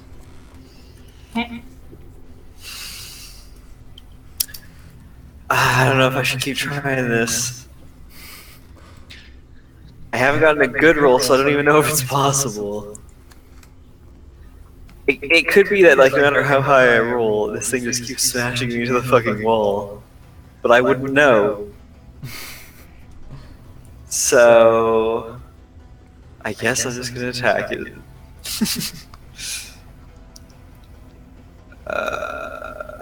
Okay. Strike of power. Hell yes. Shit. Alright, yeah. Give me that damage.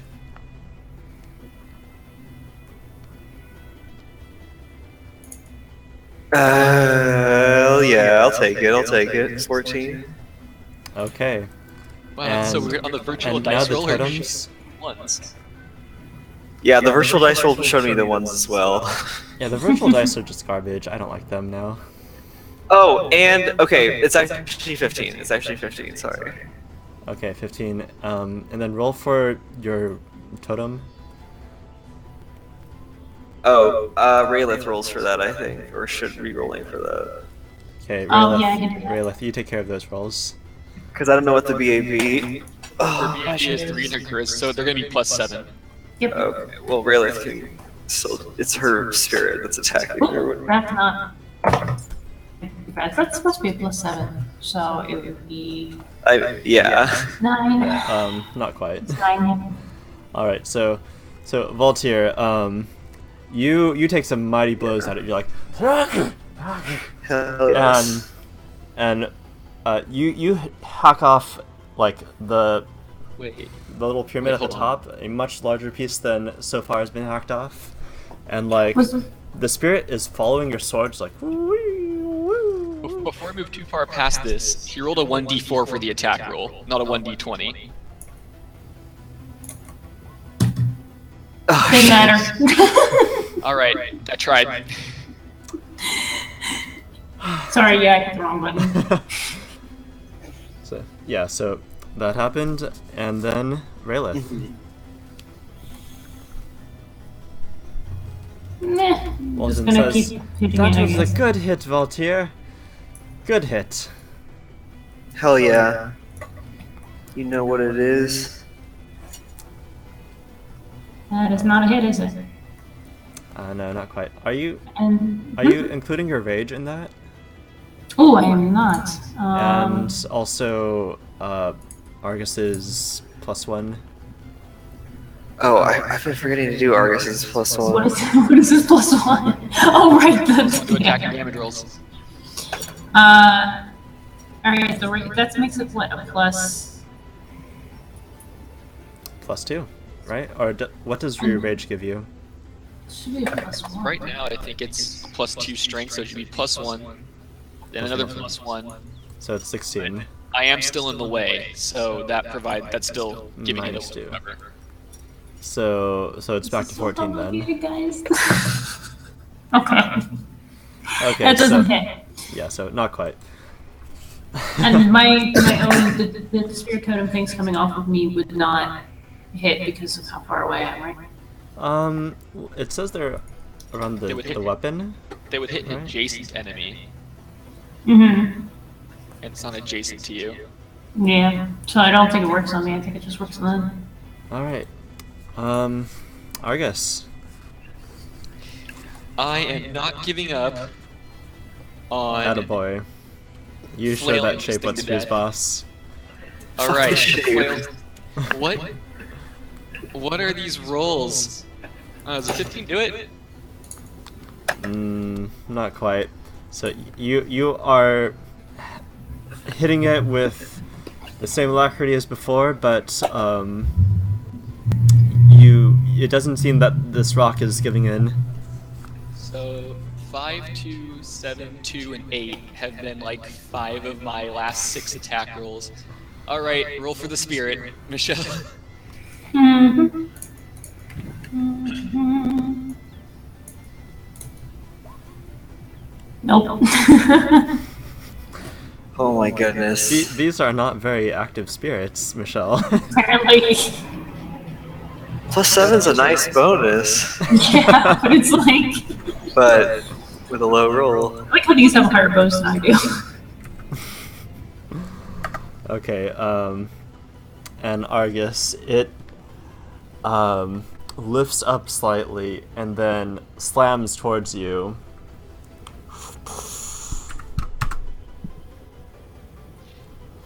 Well, And it slams ineffectively. You weather this attack like. All right, Walton says. All right, anything else, guys? Let me in there. I can hit it with my sword. I have a sword too. Stay back, Walton. Okay. We're already shoulder to shoulder up here, bud. Yeah, it's too bad he doesn't have any ranged weapons. Oh well. That's actually impressive. Voltaire. Newbie mistake. All right. I'm going to slather my blade in my own blood. Oh, man. And then I'm going to strike with the acuity of a true warrior. Yeah. All right. And I still have my muscle issue, right? Yes. 22 strike! All right. Yeah, you got it. Hell yes. And then,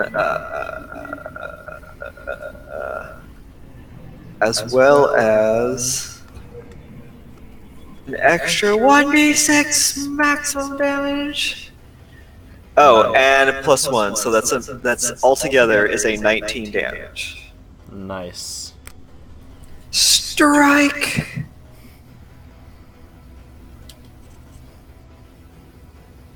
Black Blood Strike. Yeah. So it's slathered on your blade, and you take, again with all the alacrity of a great warrior, like, and like it is splattered with your blood, and you see this black ichor spread on it, and it's like and it becomes quite cold in the hallway that you guys are in. And Raelith, roll that spirit. Mhm. Let's see if you can roll above a 2 tonight. Yes, I did. Ah. 2, yes. Double the 2, but not quite enough still. These What are are spooky these spirits. rolls today? Yeah, They're just flying around. Boo, boo. Oh, Scaring us. They're really effective Do the against like ghost thing. goblins and such. I do the swear. ghost thing.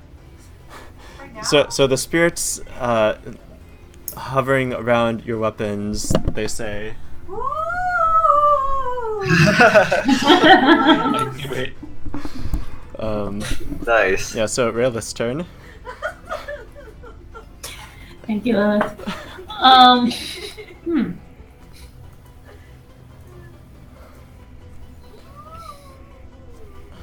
I actually am going to turn to the guys and be like, what if we just retreat, go back to the entrance, wait for it to cool off, and then climb over it? What do you mean by cool off exactly? Well, I don't think it's going to follow us the entire way out. And if it does, we'll have a better advantage if we're not in the hallway. And what if it just stays? What if it just stays back here and then just does the same thing to us when we come back? At this point, we're wasting too much time doing this. We've wasted all of maybe 40 seconds so far. I still think we're wasting too much time doing this. It's like...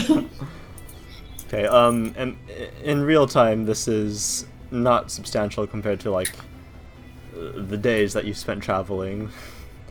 But I am aware, yeah. but in terms of my time right here in the real world, I think we're you- spending too much time doing this. So I'm like, what else do we have as an option? And one of them would be running away, if we could outrun it. I see no other entrance. So, unless you find a faster way in, I don't know if we're going to be wasting time more by continuing to fight or by running away. I want to do detect magic in the immediate area. there is magic. Okay. Can you tell me where? There's magic right in front of you. What On this pyramid. There's magic on Walton, on Voltaire, and on Argus. That's weird. That wasn't there when we came in, was it? Yes, you detect that this is the magic of their items that they carry. Oh, okay. Alright.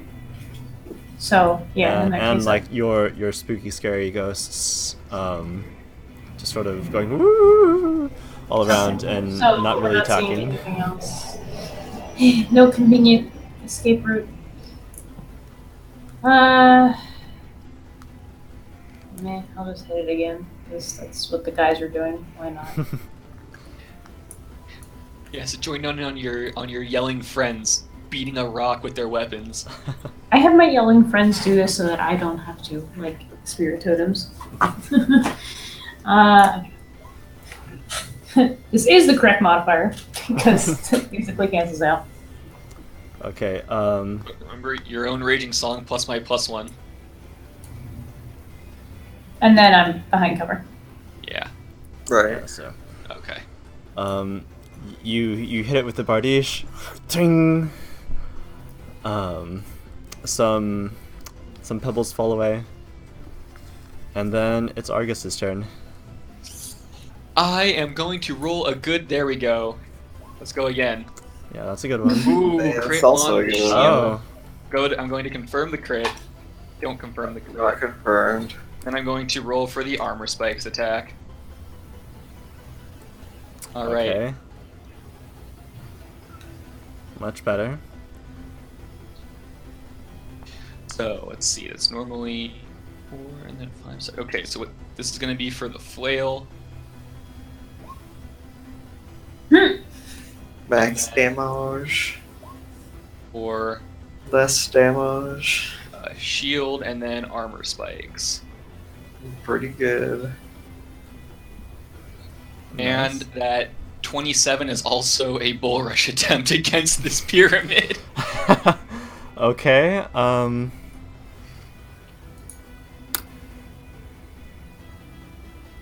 Yeah, shockingly, with great strength, you push it back 5 feet. Wow. with the fury of your attacks, the shields are like, "Ah!" And even though it seems that this pyramid should weigh thousands of pounds, it slides back as if it's levitated. Oh, you're kidding me. I see. See, look, this thing isn't that tough. Does it look at all like how damaged does it look after that very successful round of attacks? You see the animated stones on it are starting to grind against each other instead of the whoosh, very smooth action they had at when you saw it at first. Oh, it's looking a little crunchy, all right. Yeah, it looks like you've done pretty significant damage to it. All right. Well, I'm gonna take my 5-foot step up to give those spirits their attack as well, and to pursue my weak ass enemy. Can we just keep pushing it? Like, is that a thing? So serious. So yeah, I'll push you back all the way where you came from. All right. So these spirits, they do what, negative energy damage? They're encouraged. Negative energy damage. Yeah. So these spirits are like, yeah, and they go like hands out and then through the inside of this pyramid and out the other side, and you see like streaks of black energy flowing from the fingertips, and the pyramid shudders. Ooh. The rocks just kind of like quiver a little bit. Yes. Oh, I have an idea what I can do now, I think. Maybe. All right. Well, that's it for me. And then it is going to try and slam you, Argus. And he goes, Damn. That is tasty. pretty successful. That hits hard. Some tasty slam action there. I'm all right. And you are smacked for a good 12 damage. How are you looking? I'm all right. So Walton asked, "How are you, Argus? That looked like it hurt." Yeah, it did. But I'm not gonna die to a fucking rock. Voltaire, would you move over? I want to hit it now. You can walk through my space, Walton. And he's like asking if you would like to move over. I can't move though. All right, well I will. And yeah, he takes. That is a +4 plus.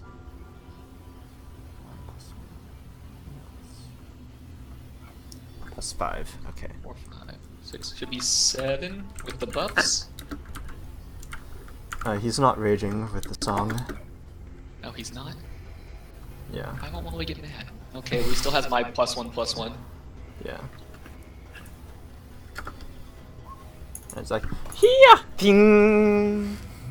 It's like, oh, okay. Voltaire. Well, shit. I was gonna say, can we ask him to back up next time too? Oh right, okay. I'm unhappy with this. Oh, he's gonna do a step back. Okay, sure. Thank you, Alton. Um, Oh wait, did you need me to coming do in the hot. spirit totem on Walton before we go on? Yeah, do the spirit totem. Okay, just making sure. Yeah. and I've been forgetting to use. The ghost seems like sort of lazy right now. It's like, Clearly. Must like inspire it with a ridiculous feat of some kind. That's how this works. So now Voltaire. Well, to your push it. 18. not. All right. I don't have that. I'm not as good at pushing things as Argus is. Can we just like literally push it though? Like do like a strength check or something? Yeah. Yeah, maybe, but I don't know if I'm as good as that. I'm gonna continue attacking though. It's actively hitting us, so I don't just want to put my weapons down and try to push it away. Age. What would your shield? Just like Boom. Nice. 16 damage as I strike. And roll Raelith for the spirits. oh yeah. Boom. Finally. All right. Yeah, damage. Ooh. We got this. We got this, y'all. Did We anything got. check if that's a crit or anything? Yeah, so Vulture, you are just smacking this thing down with fury and blood. And I will not be defeated by geometry. yeah, like chips of stone everywhere. And then seeing this bloodthirsty display, the spirits are pleased, and it goes through the pyramid again with another swipe through, and you can see the trail, like this purple trail it leaves behind of energy, of this dark energy, and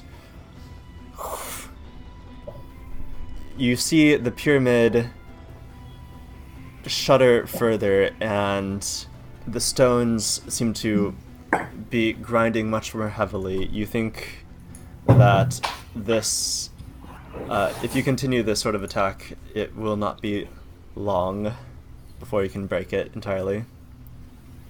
Riley, thank you for reminding me that this is a thing that I have. What? Then The Raylan. spirit totem. Oh, yeah. It's nice.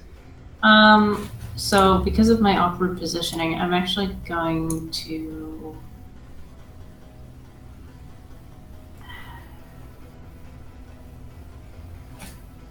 thinking, do I want to shoot it this time? But I guess not, because I could just somehow use my axe between the two again. So Oh, I also forgot to. Dang it! I forgot to roll for my blood damage. can I like? Is there any way that I would be able to like move Altier or like push past him somehow to just like see if I can get the spirit totem a hit instead of trying to hit it myself?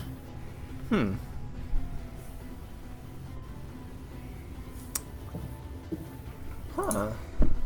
Like I just need to get close enough for them to be in range. It's like attack.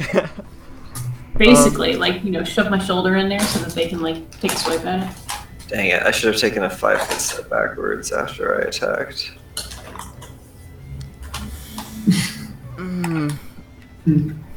Tyler, how would this work mechanically? It's a hard no. There is no unoccupied space for it to move into. And to move in, get an attack, and then move out would also be like... They're like long feet lines to be able to do stuff like that. But hey, DM, you can let her do it if you want. Your call, bud. I will not say no to her getting an extra attack in, because I am going to die. I mean, they're like flying little ghosties, like...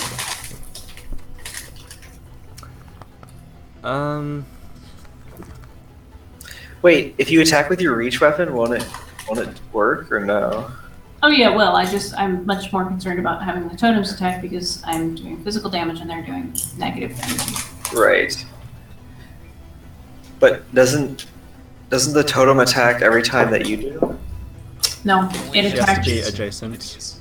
Yeah, and I am not. Oh. So it's attacking when you guys are doing it. Yeah. No, I'm gonna say I have to do a regular attack on this if you want to attack it physically. Okay. Piercing damage would be considered physical damage, wouldn't it? Right. If it's a spell. Yeah. Those are the shot. Oh yeah, roll damage. Garbage. Like to that, right? No, like, 'cause I was gonna go downstairs. I don't think I have any here. Wait, is this the first time you've done damage?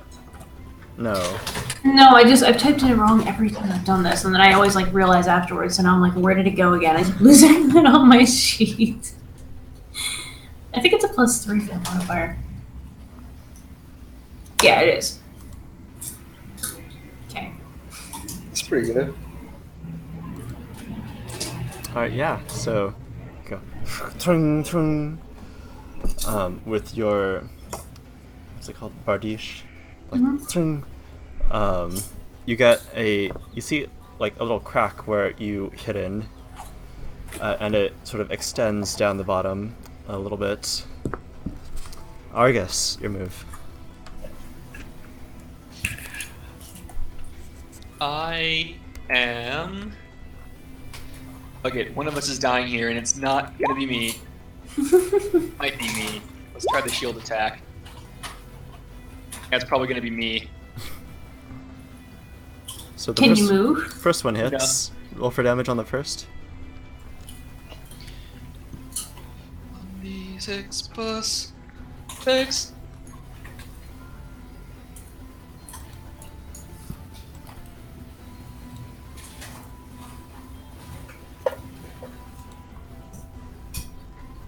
$11.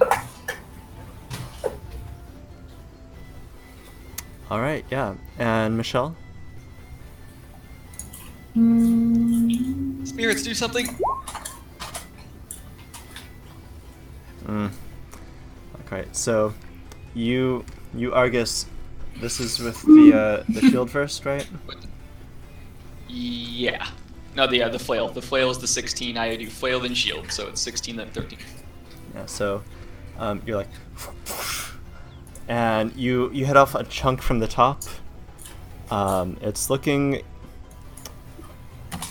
Well, it's looking more like a less animate shape now than it was before, but it's still going. And you hear this now, this really rough grinding, and it goes to slam you, Voltaire. Try it. Just try it. Voltaire ain't scared. Hell yeah! Hell no, it critical failed. What happened?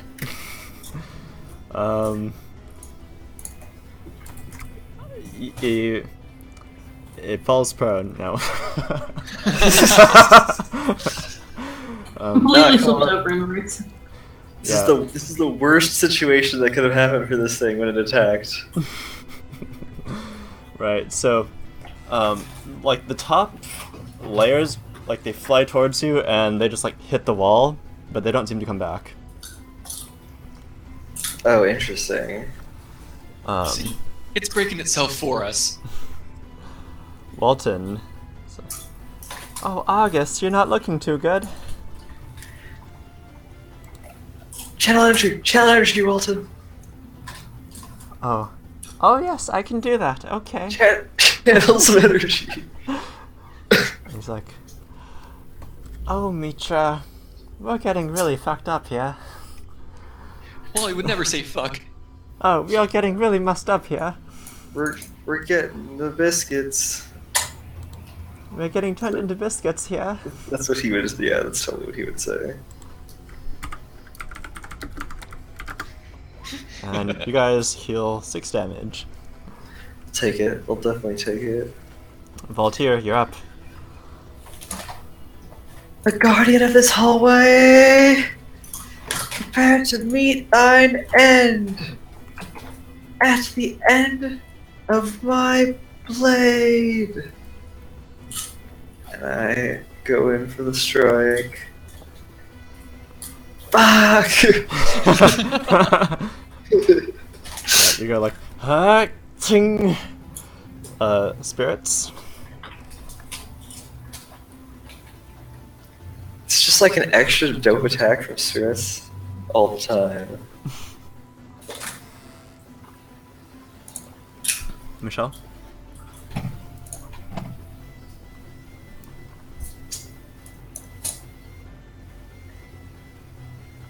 Oh, heck yes. Oh, thank you. And damage? That does it. That has to kill it.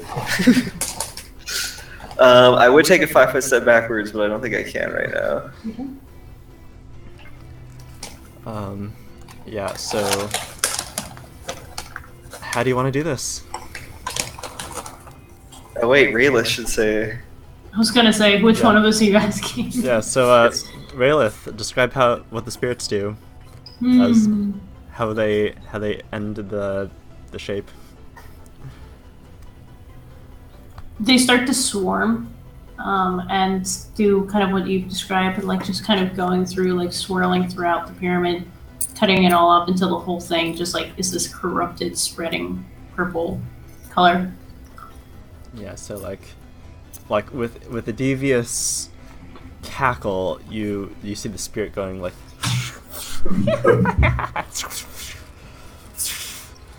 And with every pass, the pyramid goes until it shudders, and then as far as you can tell, it's a pyramid. It's not a moving pyramid. It has been stopped. Success. It's been de-animated. De-animated. How hurt are you guys? I felt better.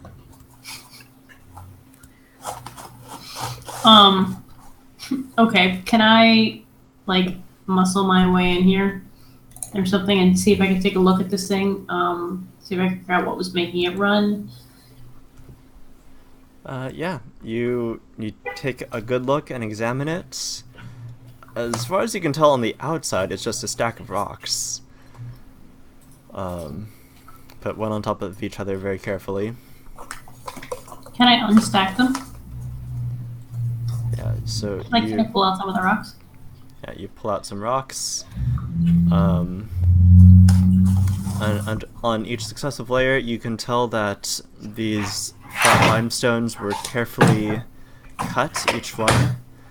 And there's like layer after layer after layer. After maybe like 16 layers of hauling rocks and deconstructing this, you find that it is just stone. The enchantment that was on it seems to have been broken, but otherwise there's not a mechanical way that this was created.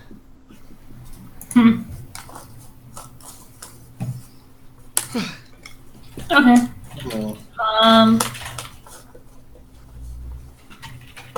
gonna turn and ask the two clearly injured ones. Are you guys all right?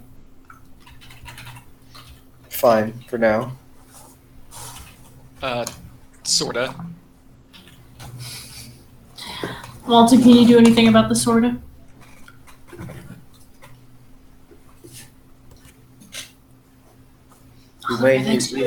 We may need to save it for later. That's Oh, true. yes. Well, so what is your HP, everyone? Out of Full. the max? So you're at full. A clean 1/3. Altier?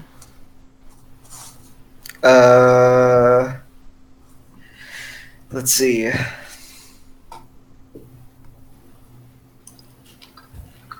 Yeah, like, I'm pretty good. I would say pretty good. Do you want like actual numbers here? It doesn't matter. What does Walton see you? He sees you have a lot of blood everywhere. He says, "Oh, that looks pretty bad."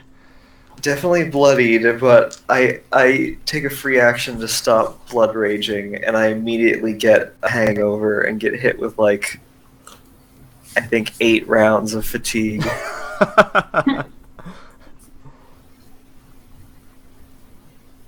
Oh no. Well, August. Raylith wouldn't happen to be able to heal. I don't think so. The skill heal isn't useful. Well, wait a minute. I mean, do you have heal I spells? haven't taken that. No one talks to me for the next 48 seconds. Rayla's going to get like this contemplative look in her eye and just be thinking about this for a moment. The answer is maybe. I still have not figured out what like I'm taking for the last 2 scald spells. Wait, if you were playing up to this point with an incomplete, like, some spell. It's 2 spells that I'm like, I have 2 spell slots left, but I don't know what to do with them. But I know there's nothing in there that can actually do like damage, like spell damage. So Oliver can penalize me later if he wants. Well, once you cast the spell, that's what you've chosen.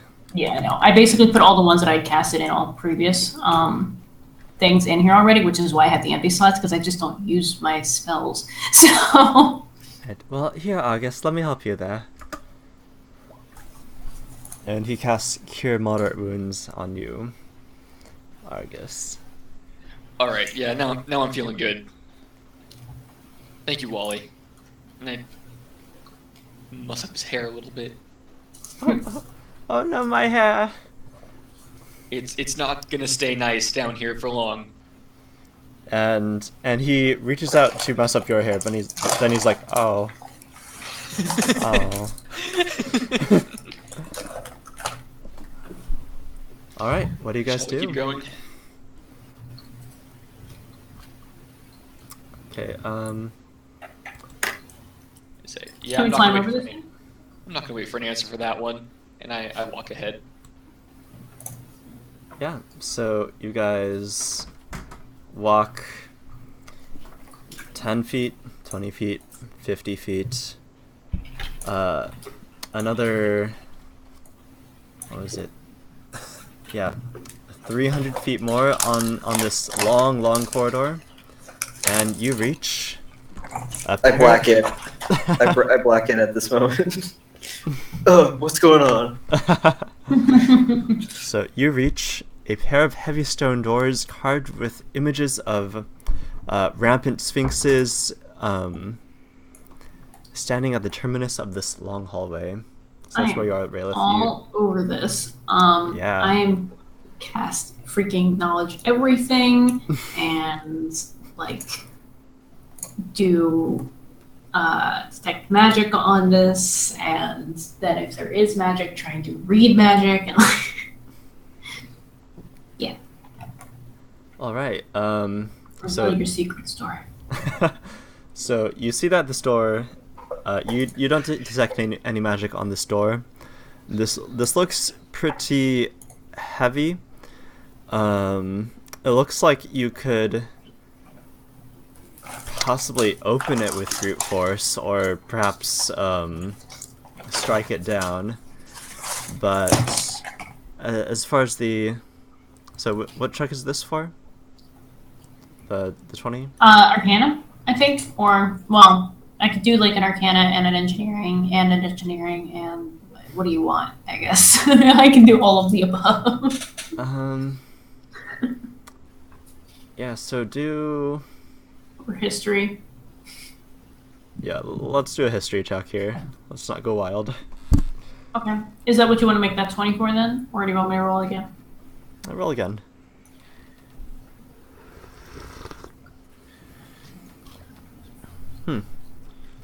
Okay. You think... You look at this door, and looking at the carvings on the front, this is the same sort of style of sphinxes that the Pharaoh of Sphinxes you think is known for at this point. You've seen so many sphinxes in this pyramid, and you're not even in the pyramid yet, and you're just filled with sphinxes. Lots of sphinxes. Yeah. Is this thing magic? No, the door is not magic. It is heavy and stuck closed. It looks like 2 of you could try and muscle it open. Possibly. I want to roll a perception check just to see, because we hit a trap down the hallway. I'm gonna look to see if there's anything that looks obviously trapped around this door. Okay, roll that perception.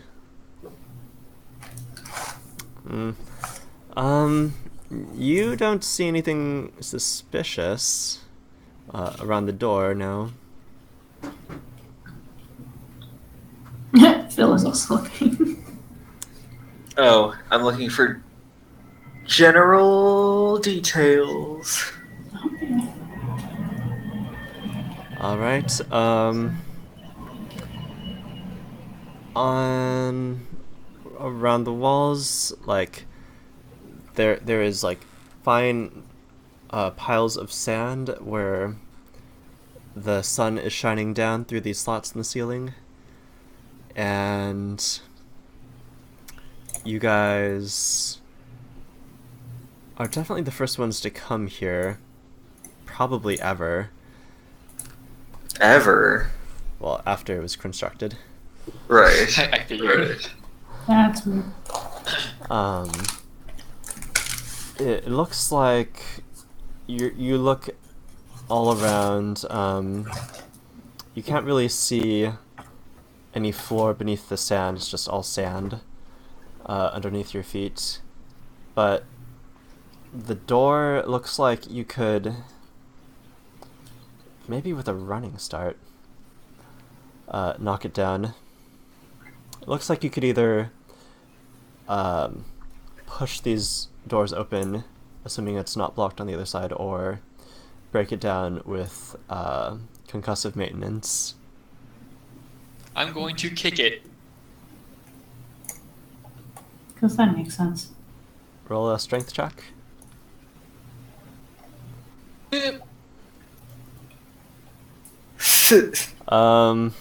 You kick this door, and it does not move. I would like to continue to kick it. Are you guys going to help, or just keep on kicking? I'm just like reading this door, man. Like poring over all the details and everything. Yeah, there are sphinxes all around. For once, the pharaoh is not actually carved here, it's just the sphinxes. And you can't read the hieroglyphics, though. There's eye and a man just like, and you're like, well, they're definitely trying to say something here, but you don't know what. Can I? Okay, wait a minute. I have linguistics. Is that able to be used on hieroglyphics? Doesn't that just give you extra languages?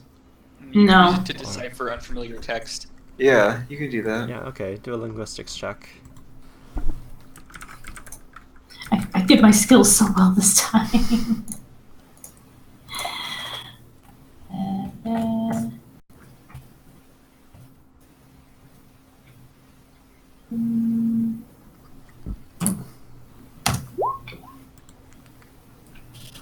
Hell yeah. I can read hieroglyphics now. Not quite. I know. Not quite. Nope. You see, you can tell that the style of this is, you would describe it as iconography. The idea of the way that this is carved, what they carved, it's obviously realism was not the point here. The point is to have an eternal idea of what these people are and what they're about. The message precisely, you're not sure. There's sphinxes, there's like slaves around. You think they're slaves, who knows? However, I roll on 19 and you gave me a basic art history lesson. Yeah. The DC for these sorts of things are incredibly high typically. Like 25 plus, so. What you're saying is I gotta put more points in linguistics. I'm gonna be like a dead languages expert by the end of this campaign. Yeah. I'm gonna move aside and let you guys do your business.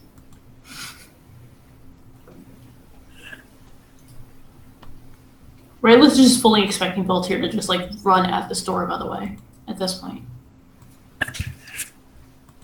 I mean, yeah, it was closed. I kicked it again with an 18. Oh, we're kicking things now. Let me help you. Yeah, where can we find Voltaire? Come on, Wally. And he's kicking it with you.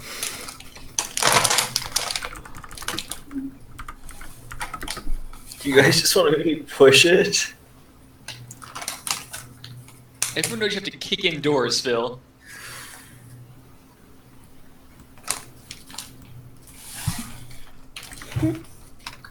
Strength is +2.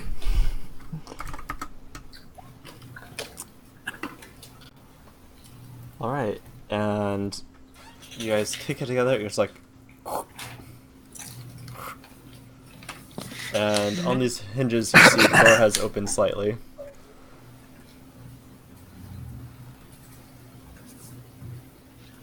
Alright, I guess I'll just try pushing it open, since it only budged a little bit. Yeah, so between strength of Walton and you both heaving on this door, they become open. Hell yeah. And then they explode. Yep, the doors are open. Oh, cool. You see... Let's see... Wait, you made one move there? So Walton, Raylith, and Argus make a reflex save. My reflexes are pretty good. Is it good enough? Oh, that is not good enough. Oh no, 19's not good enough? What the fuck? 19's not good enough? And Walton's turn. Reflex 2. Oh dear, he's gonna have a hard time with this one.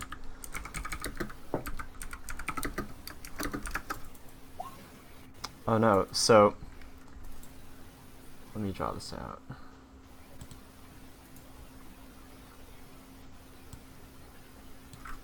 Not that.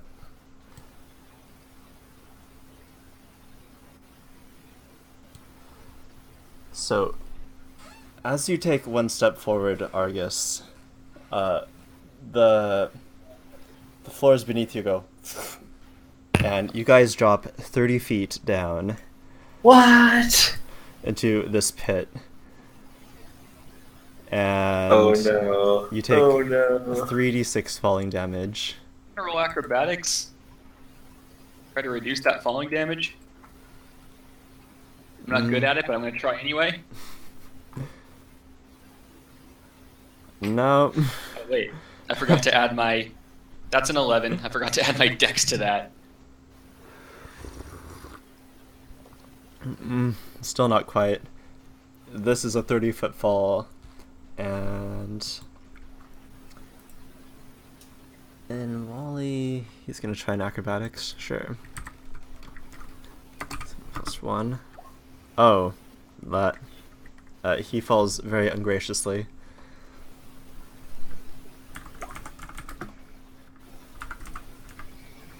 As do you, Raylith. So you all just fall on your ass, and it hurts to the tune of 11 damage. And Art thou okay down there? How deep is this? 30 pit? feet. You're 30 feet down. It's pretty deep. And Walton's like, Micha, Micha. And he channels some energy. Oops. 2d6. Oh, that was not a good healing. Damn, that sucks. Wow. It should be 2d6 plus something. Channel Energy doesn't have any modifiers unless he has some domain power or something I don't know about.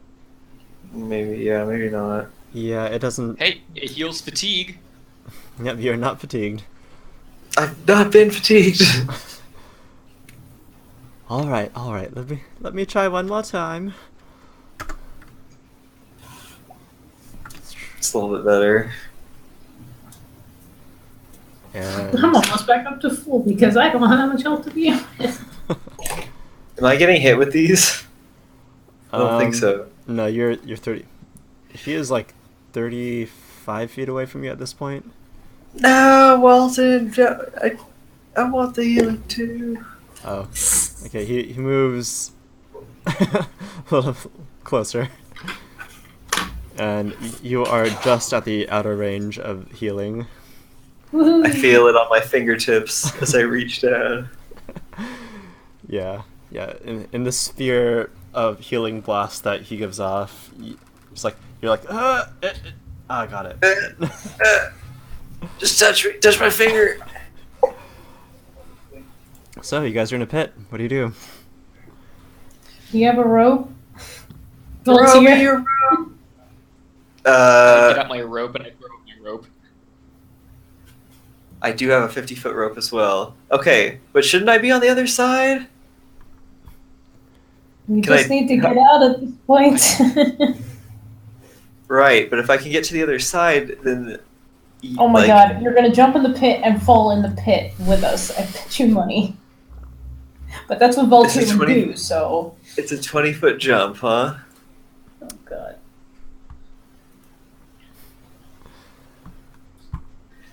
Oliver, how hard do you think a 20-foot horizontal leap would be? Ballpark it for me. Let's see. Horizontal leap is a DC 5 per 5 feet. Yeah, that looks like a DC 20 challenge there. Though if you get a running start, it gives you a little boost. Anyway, I'll say, I don't care which side you get us out of, just get us out of this damn hole. It's an acrobatics check? Yeah, it's definitely acrobatics check to jump. So, is there like any sort of ledge to just like walk along the edge of? There is a separate acrobatics jump check. What? I have an actual like acrobatics jump check that's different than the standard acrobatics check for me. Wait, you do? Mm-hmm. On my Oh skill yeah. sheet. I still have your character sheet tab open when I was helping you make those adjustments, and I don't know why that's there because in Pathfinder that's not a thing. Like Okay. acrobatics is just acrobatics. Cool. Huh. No, that works for me. I don't like the fact that the jump was a minus. Interesting. Oh, and you seem to have a point in it, so yeah, you might just want to move that and make it a second point into your regular acrobatics skill. Oh, I think it's doing that automatically though. I don't think I actually Oh. put a point in that. So. I guess jumping is just really important, so it might just be like, oh, it's because like there are specific items that usually only affect your jumping ability. So it must be parsing it that way, like because you want to know those differences, I guess. Yeah, I mean it's putting the point into the jump because of the point in acrobatics. Okay. It doesn't. It's unlikely Yeah. that I'm going to be able to jump across this. So while I get this rope down to you guys, we'll brainstorm how we're going to get across. All right. Well, I tossed my rope up to him.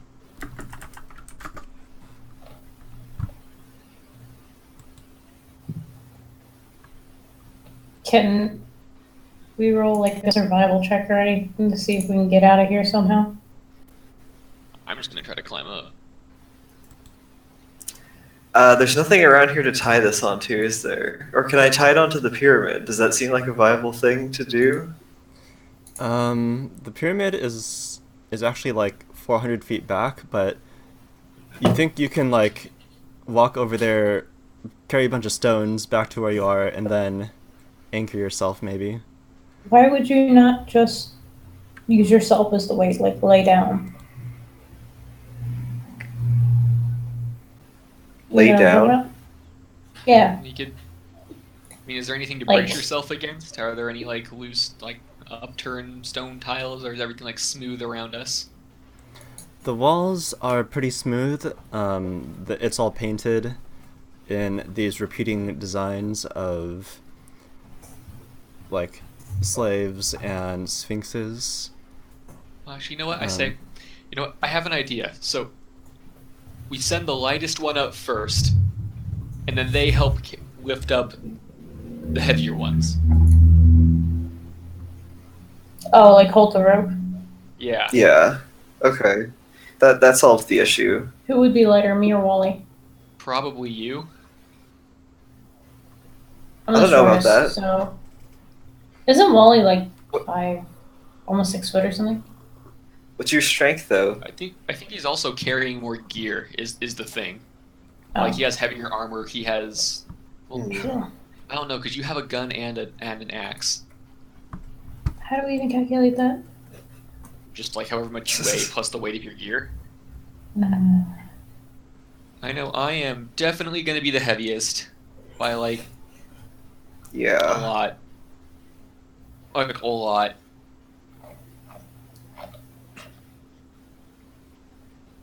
Alright, so send them up. I'll hold on up here. So what are you guys doing? Raylith is going to climb up first, and then she's going to help Valtir hold the rope for Wally, and then the three of them are going to hold the rope for me. Okay.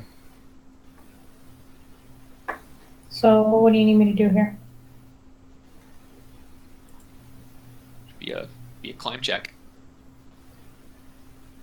I'm carrying 50 pounds of stuff too.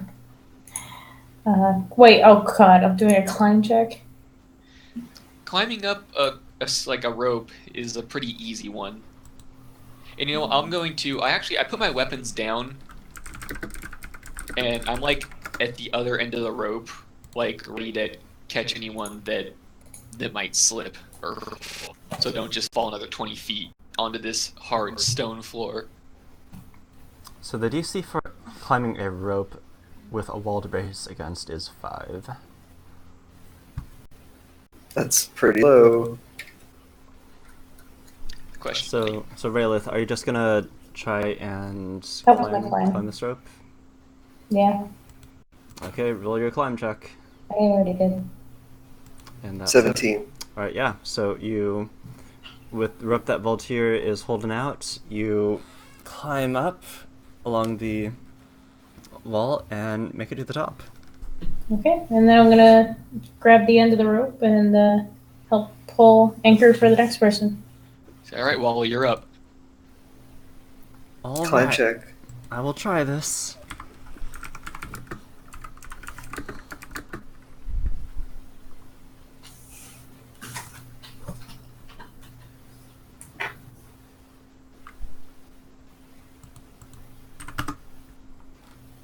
Yeah, and he makes it up successfully as well. All right. So are these people all going to be able to hold this rope up with about 340 pounds on the other end? God, what are you holding? Me, my armor, and a good amount of gear. You're like double the weight that I.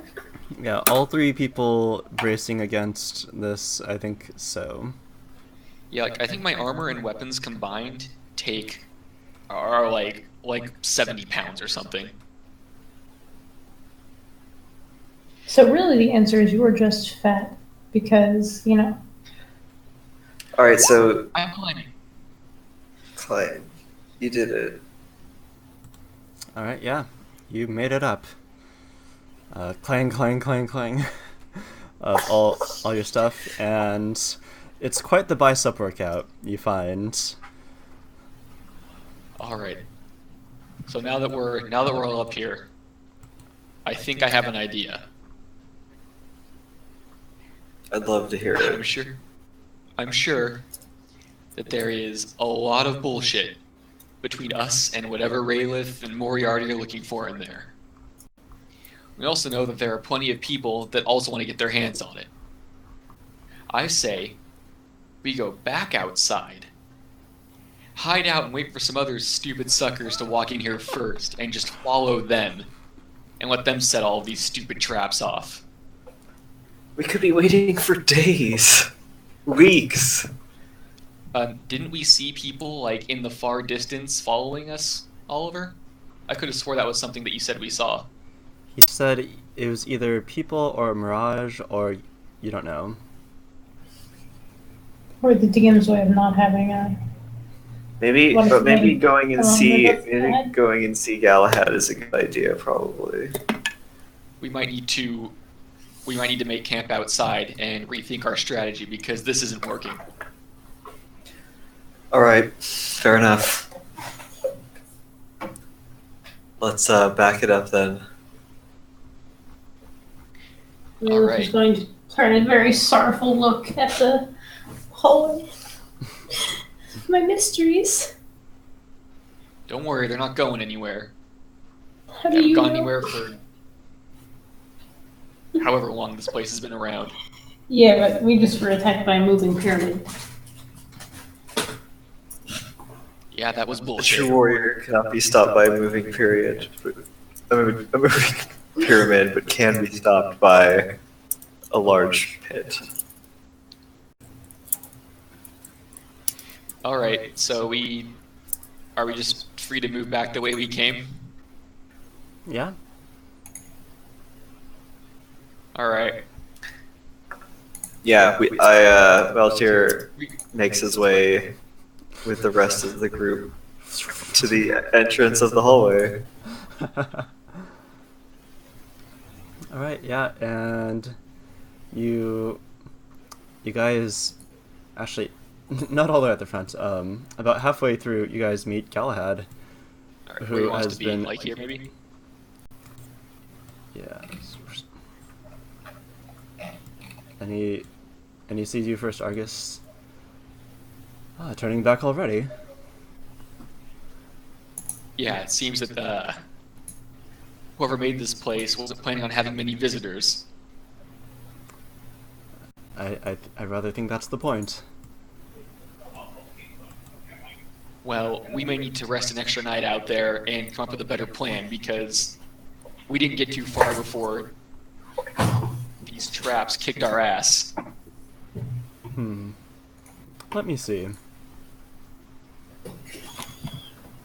And he walks through this, climbs over the dead pyramid. I'll walk back with him. Then he looks at this 30-foot down pit. Aha. Having trouble reaching the other side? Oh, there's that among other things. You know that little triangle that you had to climb over to get here? Yeah, on the first trip through, that thing was moving, and it roughed us up pretty fierce. I see. I don't know how much more magic Wally has in him for the day. He's already had to patch us up from the edge of death once. We fell 30 feet down this goddamned hole. And I'm sure there's more waiting for us at the other side.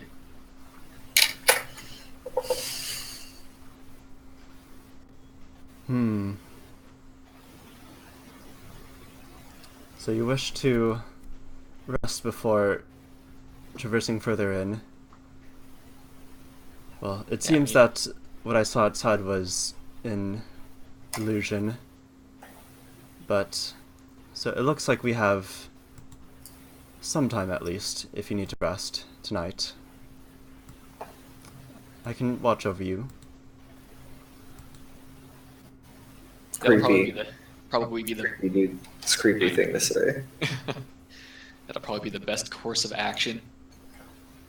I don't plan on dying here, you know.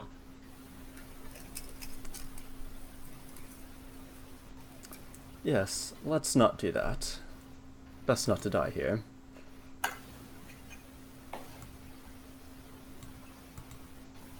Very well.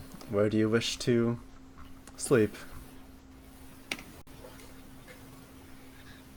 I guess technically we could make camp all the way outside. It's pretty it's pretty thin in here. I mean, if we want shelter from like the elements, we could just sleep, you know, in that first corridor we came through where there was a little more spacey. That's true. We could do that. I'm okay with that. Although, Galahad, Yes. any ideas for getting over this pit? Well, there's a grappling hook in the bag I gave Raelith. I think that would be useful. Or I can just throw all of you in the bag and throw the bag on the other side. I don't like that. Hey, that is an idea.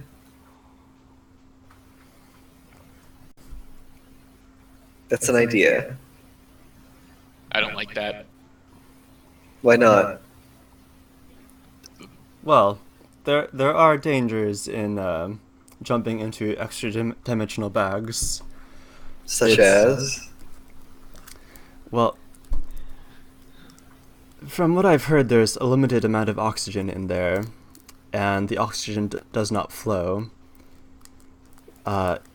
There's only a certain amount of time you can stay within a bag of holding total for all the times that you might enter it until there is no more oxygen left. In and out, it takes 2 seconds.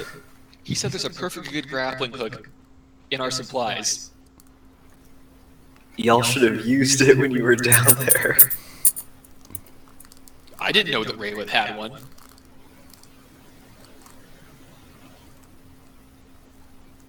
I didn't know I had one. Did you check the bag, Raelith?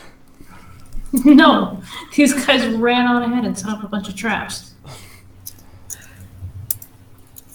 Blaming us? We had days, right? We had days before we got here. Well, I think we have a head start of a couple days, yes. This is Galahad's bag, by the way. It's like he gave it to me literally before he ran off. I have no idea what's in it. Oh damn, he just gave it to us today. Yeah, like right before he ran.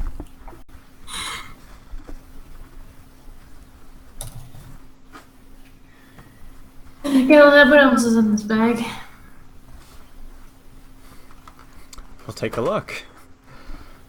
Alright, I'm gonna look in the You bag. can't open it, you know. I'm gonna look in the bag. Yeah, so in the bag you find... Let me look at my bag supplies here.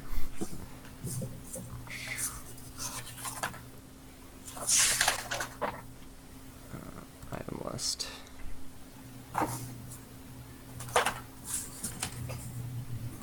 Alright, let's wait for this to load.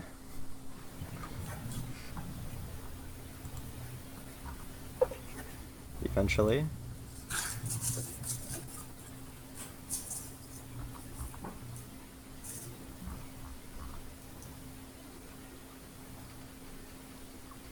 Alright, so you find a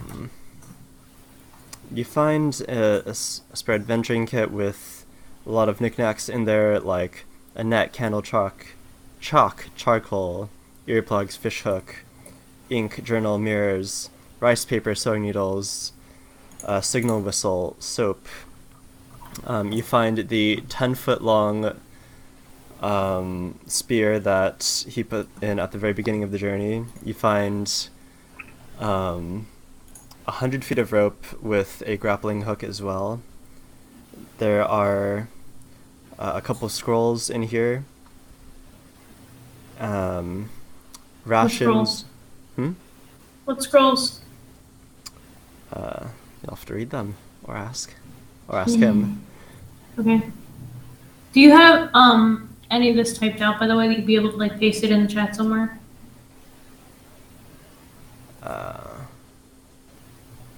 Yes. There's a hammock and Ooh, a hammock. and a hammock, bandages, and most notably, there is, of course, the the wooden box containing this sphere that Moriarty told you to take pictures with, and there is seemingly a silver chest. So this chest is about 3 feet wide, 2 feet thick, 2 feet deep. And on this chest are geometric patterns of swirling, overlapping designs, like overlapping outlines of clouds on it. Roll an Arcana check on that.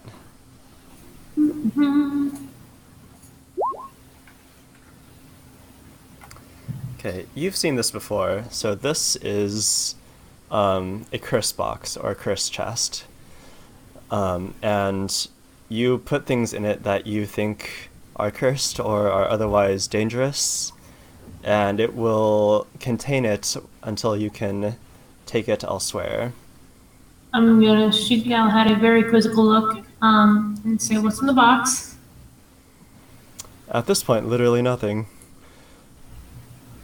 We're here to fill it. And what about these scrolls? Well, one of these scrolls, if you can read it, is comprehend languages. I think I can read it. Do you have use the, magical device? Read magic? Do you have the read I have used magical device. Ah, then you are able to use it. I feel so smart right now, man. I apparently completely failed the whole spell thing, but I've been nailing it with skills to take. And 2 things. If you have the read magic cantrip, you can just use that as much as you want to read any scroll.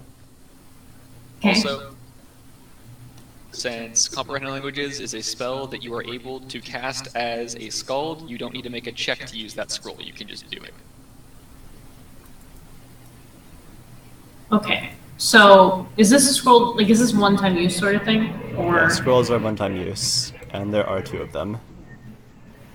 okay? Okay. That'll be good enough for later then, I guess. So, would you all like to rest here? Yep. So, if we go outside, we'll have a better vantage point. However, if we stay inside, it will be safer against the elements. If there's a sandstorm, or even if there are people that manage to sneak up on us, it's possible. This is a better fortified position, but I will leave it up to you. I say we sleep inside. I've had enough of sleeping on the goddamn sand. Inside it is then, I What guess. time is it? What time of day? You guys got here in the At Crown late... Plaza, we know business travel isn't just business. There's this. The fuck? Okay. Yeah, that's what I get for looking up climb checks. Alright. That was a sudden advertisement. So. Anyways, no, so it is Brought to you in part by. it is the late afternoon.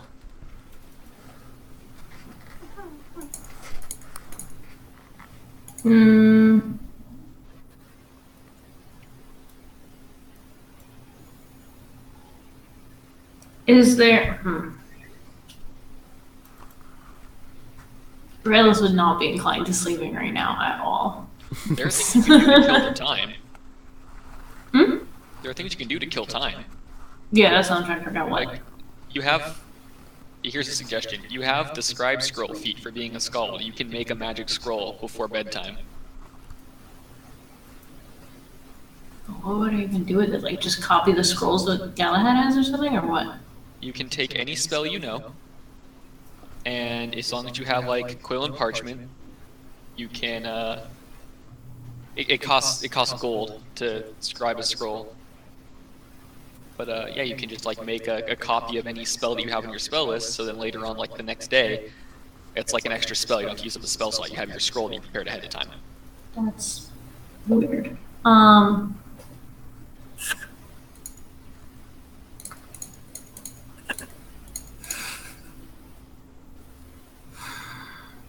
Would any of you guys be able to read that, like, and use the spell if I gave you guys a scroll? Well, if there are other casters in the group, maybe? That's a no then. Walton has not trained to use magic device. Okay. But if she makes a scroll of something that's on his spell list, then he could use it anyway. Right, but the only thing that we have in common right now, I think, is Cure Light Wounds, and I'm still on the fence about taking that one, so. Okay. Rayla's gonna be just like fidgeting as you guys are like setting up to go to bed for now. And then. Okay. So, Walton consumes the rest of his days worth of channeling. It's like, it's a bedtime already. And he gets 8 per day, so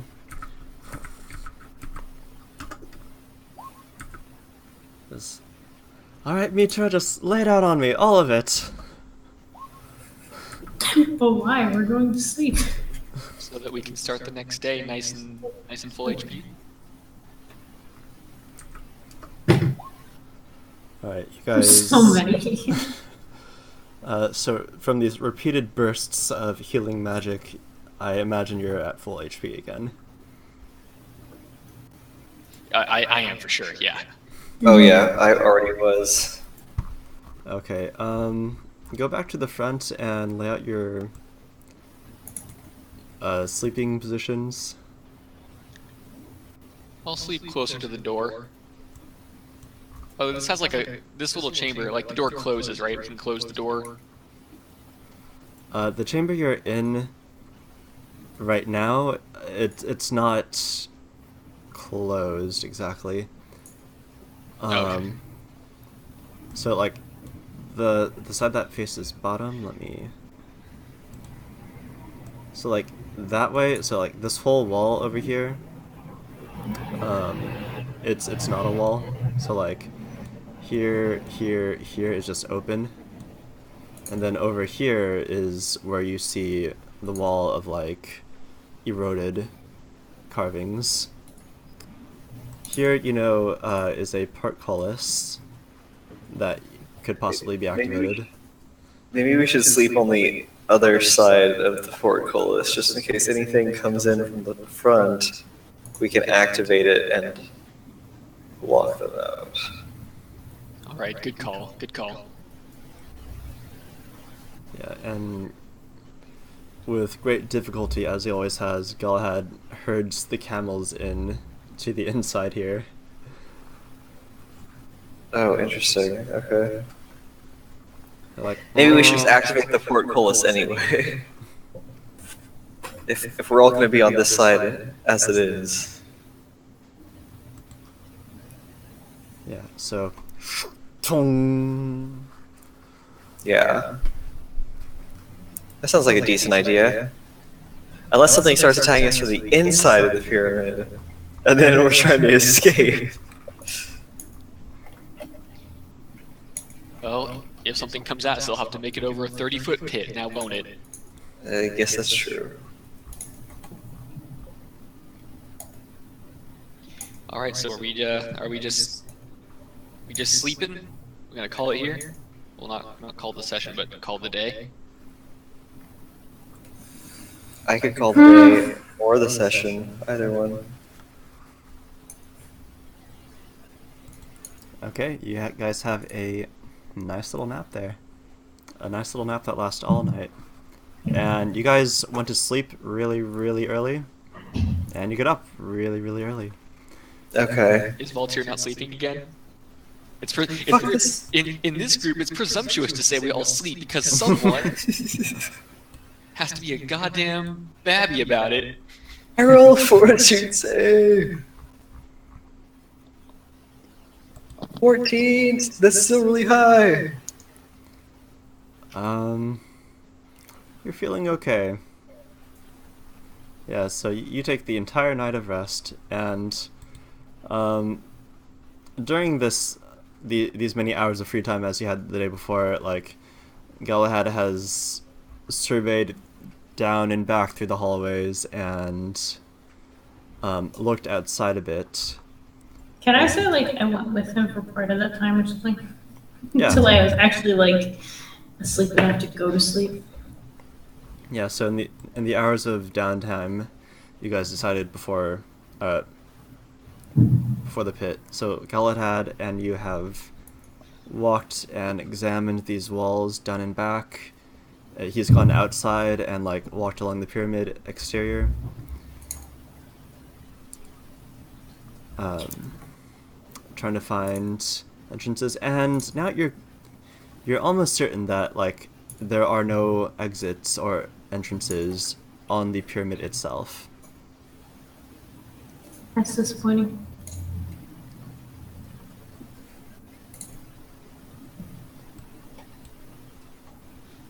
And you guys go to sleep.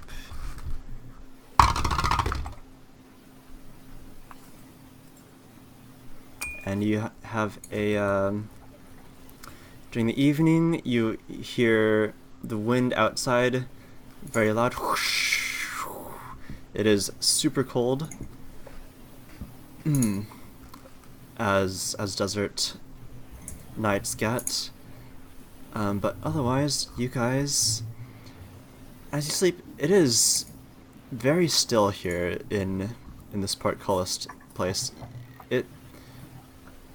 It is silent as the grave from within. Makes sense. Right. Next day, you guys are feeling refreshed except for Voltaire. I feel fine, right? Alright. You don't feel fatigued. You don't feel refreshed, though. Okay. I don't care about refreshment. I say, Voltaire, how are you always awake before us? Sleep is for the weak!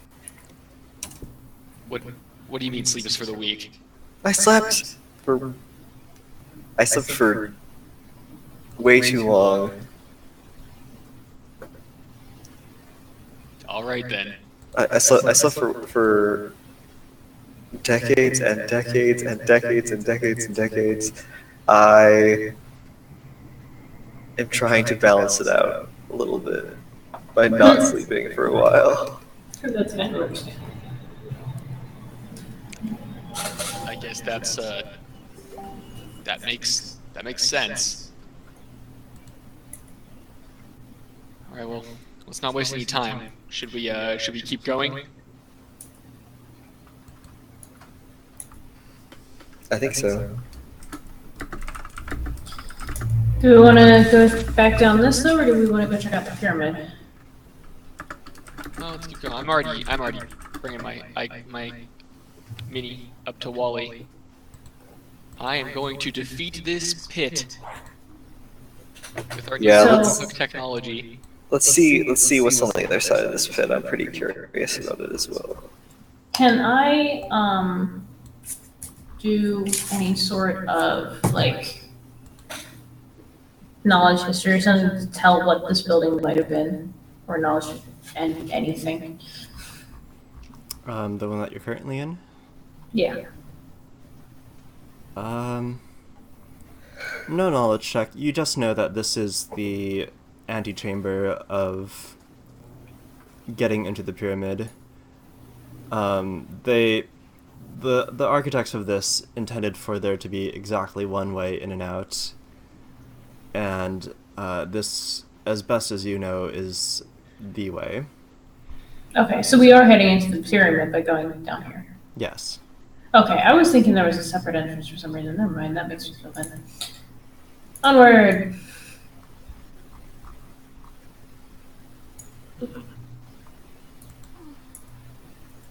Oh, Galahad's coming with us this way? He seems to be with you guys for now.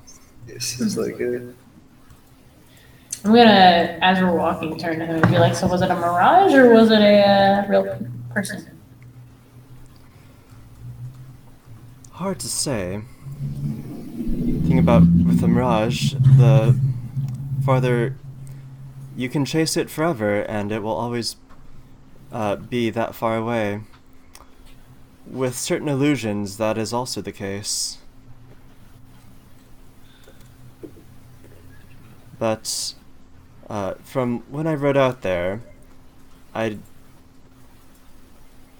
that person rode away with the same speed, or there's not a person at all. Alright. So how are we getting across this pit, guys? So it looks like we hook the grappling hook onto this end. We're all gonna have to climb down except one person who unhooks it from the top. And then we use it to climb up the other side.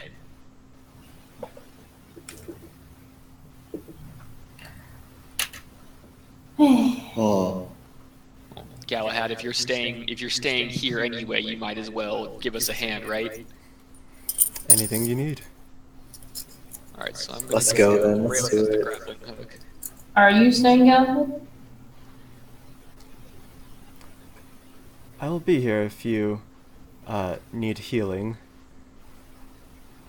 Otherwise, Healing. I would like to make sure that the outside, we will not be ambushed in a weakened state. Alright. Let's climb this shit.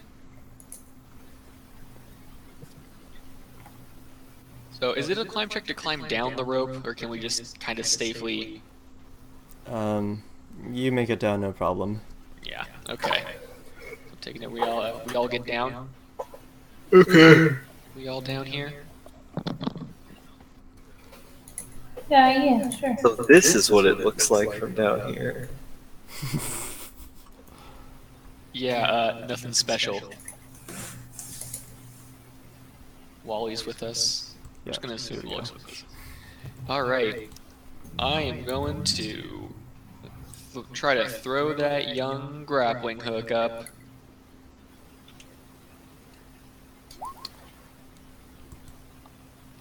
Yeah, you throw it up, and you think it has a good bite into the stone.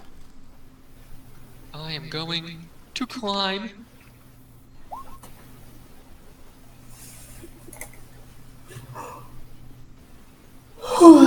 Alright, you make it Does up. it hold my weight? It does. Awesome. I'm just going to stand at the very edge and... Alright. If it'll hold me, it'll hold the rest of you. Ray, let's all go up next if you guys don't mind. Go for it.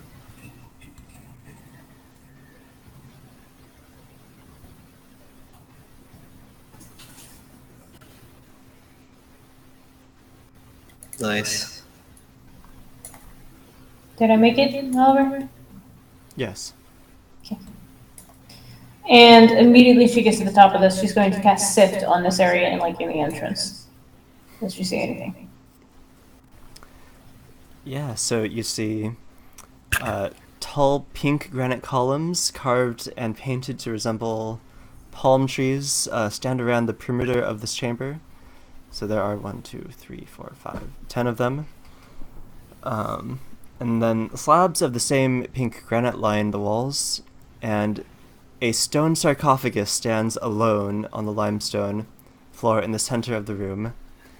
And then, even farther beyond that, you are not close enough to see.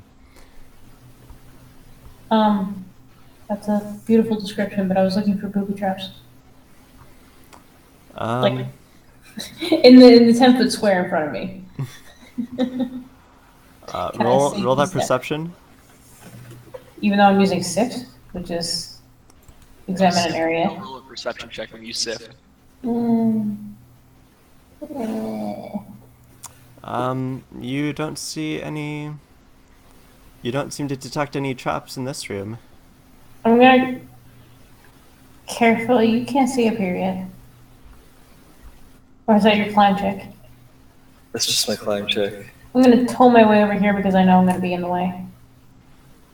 And Wally makes this climb check.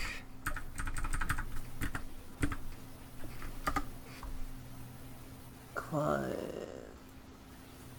2. Alright, he makes it up as well.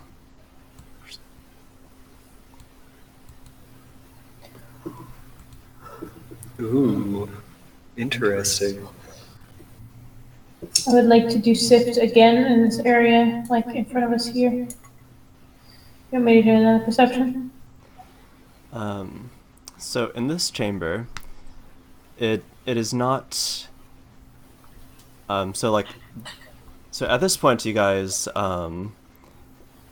it is no longer lit from the outside. Once you went through the doors, past the pit trap.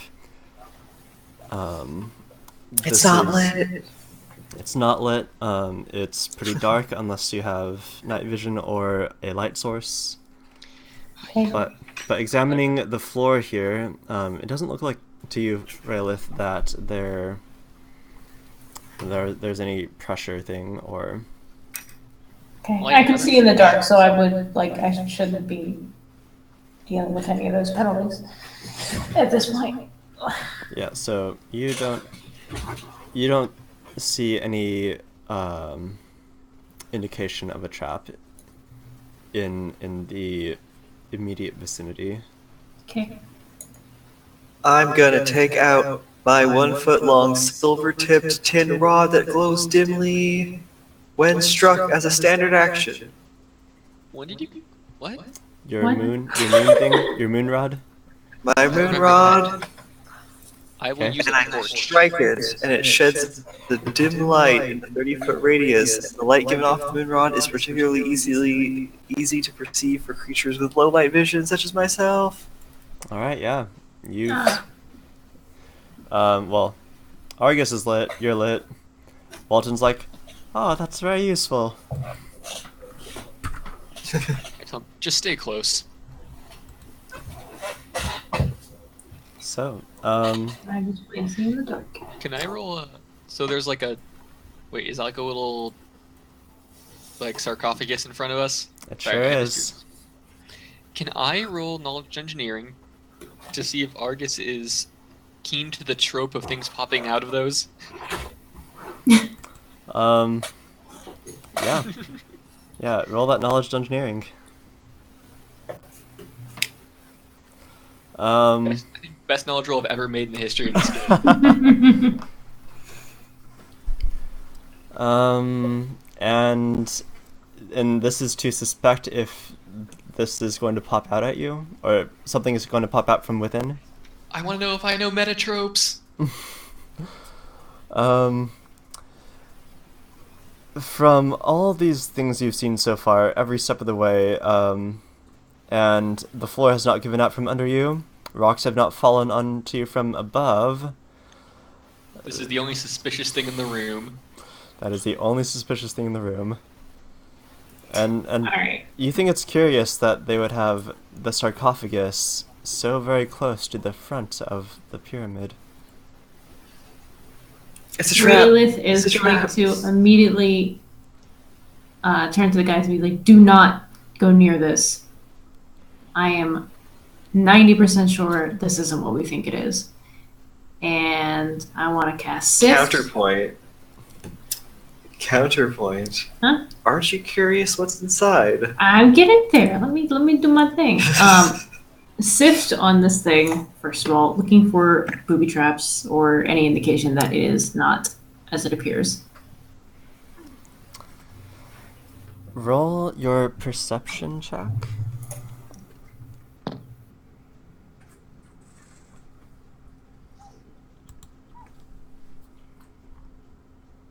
It's a 22.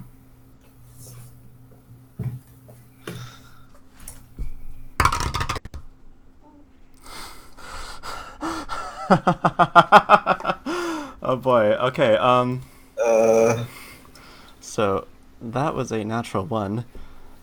You look at this through the spell of your sift into the nooks and crannies of the sarcophagi, and you don't think this is a sarcophagi.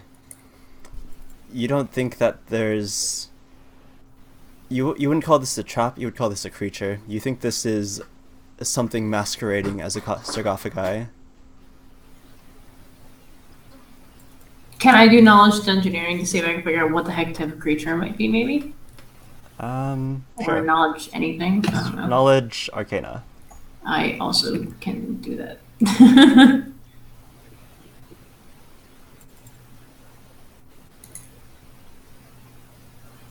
19. You've heard of things that mimic other. You've heard of monsters that mimic other things, creatures, people, and it is called a mimic. All right. And would I suspect that we could actually just walk around this thing, or is it probably going to pop up live as soon as we try and pass it?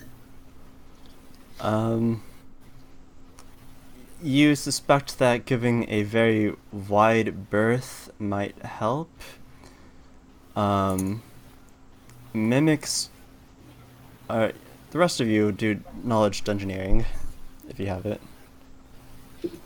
I'll do it again. I don't. Hell yeah.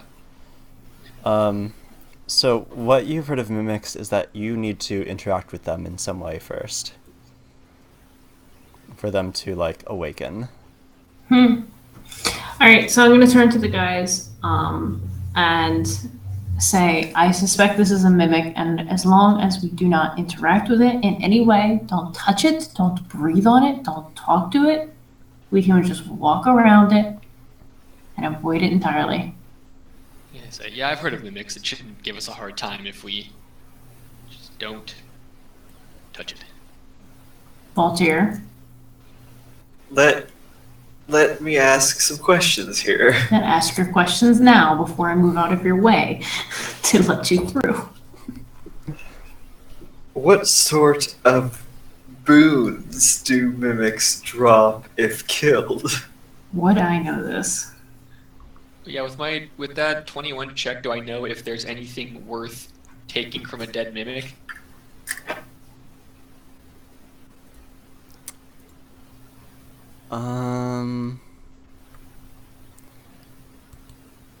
You think that from that check, mimics would have the same amount of loot as animals and monsters and creatures, which is not gold, nothing Nope. monetary. Nothing monetary. Let's move on then. Yeah, Ray looked like inward sigh of relief. Yeah, everyone roll a perception check here.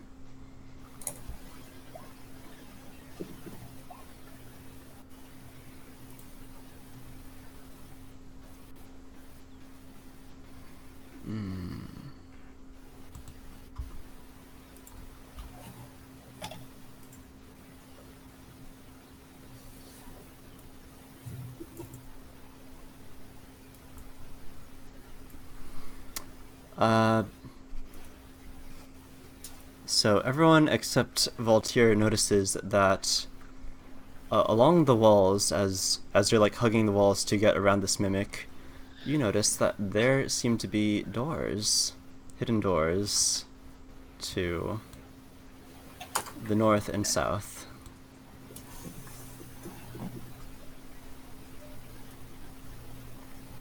And then as well on the entire other side is just an open hallway. I say, oh. Well, since I'm on this side of the room, I would have been going towards this direction. I say, ooh, hold on a second. So is this room a dead end, or? I give it a little. I want to give the door a little knock to see if it's. Where I see this false door, I just go tung tung tung. You don't hear any further knocks. It Nothing knocks just back. it's like, oh no, it's a mimic door. No. I would be salty and I'd say, all right, hey guys, I think I found a little detour. Is Valtier going up to the mimic? What? No. I say, Valtier, I swear to God, I swear to Gorum. I don't know. Valtyr's not touching the mimic. He's not doing anything. Raylith is also going to keep her eye on Voltaire and Can the I- shenanigans. Can I roll a perception check to closely examine the door for traps? Yes.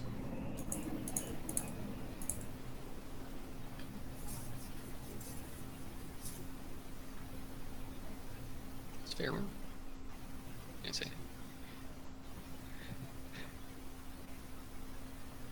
I say. Raylith, I found a hidden door over here. I need a second set of eyes. Well, I don't even have a set of eyes anymore. I need one set of eyes. I actually have one over here as well. Raylith's going to glance behind and see if they look identical at first glance. The doors you see now, sort of like the outline of this stone door. It is. They're not identical exactly. So, there are hieroglyphs all around this room. Where are you going, Voltaire? Nowhere. Yeah, get closer to that mimic, why don't you? I don't want to. If I don't see any traps, I'm gonna try to give this hidden door a little pry, see if it opens with a push. Actually, no. It's like, yeah. Is it a wooden door on these nice little hinges? No, it's not a door, or not a wooden door. All right, what do I see? You see a hallway. Actually, let me see.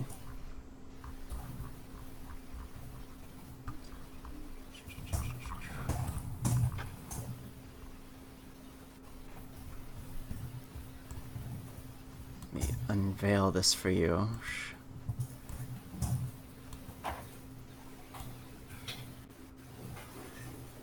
Yep, looks like a hallway to you.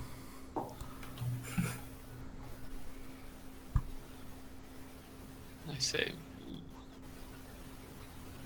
let's see what's down here. Hey, anyone want to join me? We probably should all go. Raylith is going to say, hang on a second, and walk up here and take just a glance at this, like down this hallway area. Is it just another long hallway looking thing? So you look through the hallway. Yep. That is what you see. I was gonna say, is that all you got? Just yep. Oh, you're looking at down that hallway. Yeah, down this hallway. So I was looking at that. Yes. So let me reveal that one too while we're at it.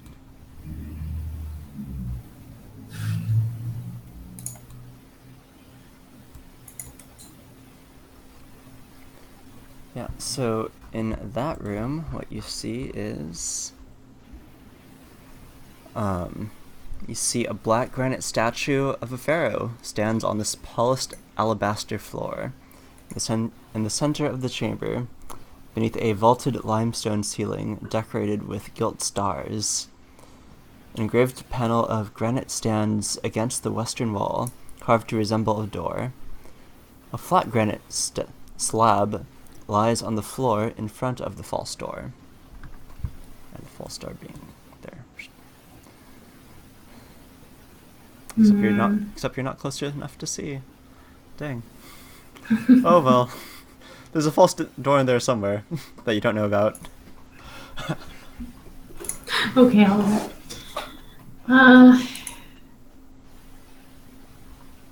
I'm gonna turn around and say, what do you think, guys? Right, you guys have 3 directions to go.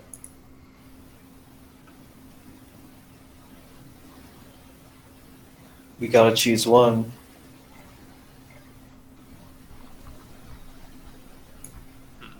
I say maybe leave the secret doors for later and continue on. Oh, come on. Secret doors, you know that's where they would keep the good stuff. Of course. So we check out what they obviously have out on display normally first.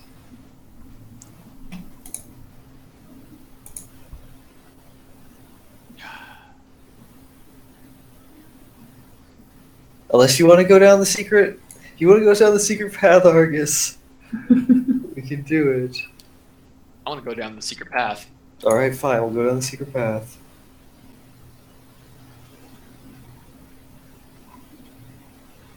We'll quell your excitement and curiosity.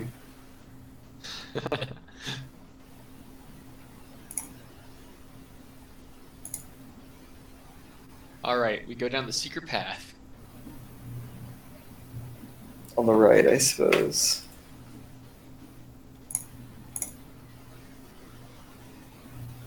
Secret tunnel. Secret tunnel. Alright. Make your perception checks as you go down this tunnel. Receive it.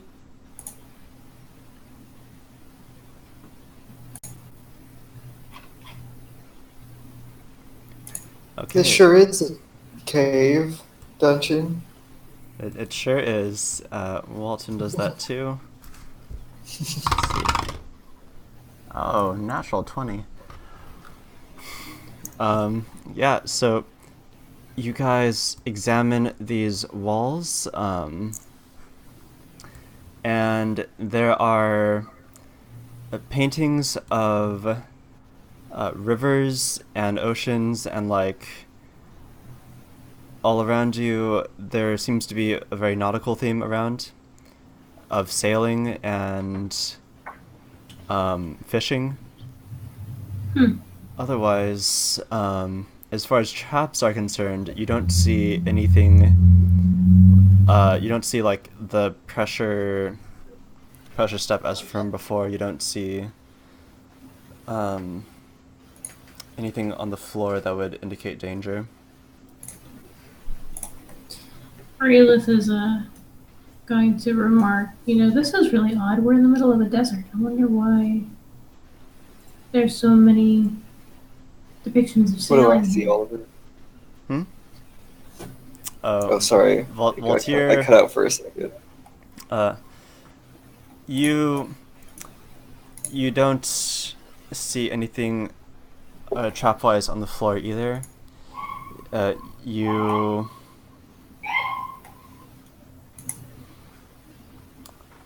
Yes. I hear an alarm in the background. What was it? It's a police car going down the street, but they don't like actually running the sirens because they know people are asleep. So they'll be like, boop, couple more feet, boop, couple more feet.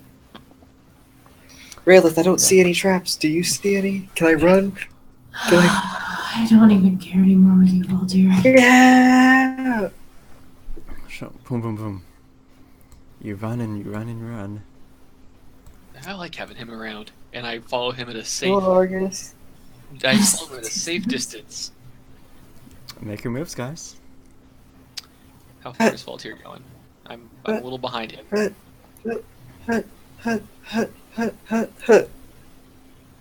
There's a wall here. There As we go, I'm is. just like, Oh, I also, it goes without saying, but I I still have my torch. Yeah.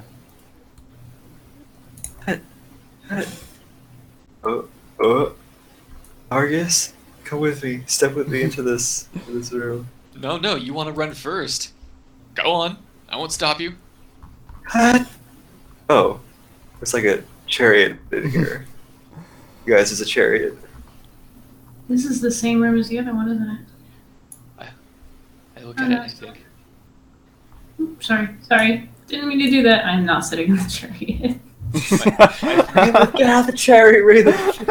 my first thought is, how did they get that in here? Yeah, you see an ornate wooden chariot sits upon a platform right there in this chamber, positioned as if it's ready to charge across the desert sands outside, though you can see there's nothing mounted in the yokes of this chariot. So the chamber's walls are carved in relief with scenes of charioting, racing, war. Oh, looks like they knew how to have fun when they made this place. Hey, Oliver. Mm-hmm. What language would be used on, like, is it considered a language that's written all over the place in the walls? Yes, Sorry. ancient Osirian. Ah. Maybe this is like some trophies from some sporting events. Wait, hold there, Voltaire. Ah, wait, what? No. As you approach within the vicinity of the first chariot, you see,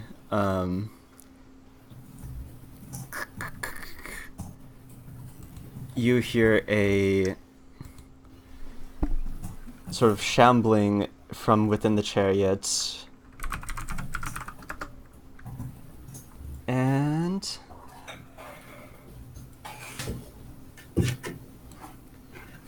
boom. And there are skeleton archers, or skeletons with crossbows there. Oh my goodness.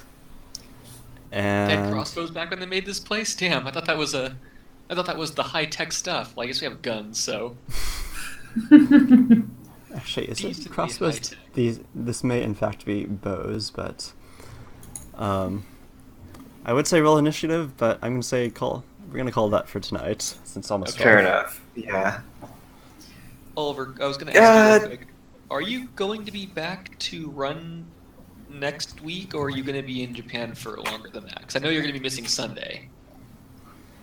Yeah, so I get back next Thursday, so we're gonna Okay. skip next week for this one. As far as Phil's campaign, I believe Noctis, if you guys do anything, is gonna be focusing on using his Wand of Move Earth to create more rooms in the keep, All right, we'll talk about that another time. probably. I'll get the details on that. The juicy deets.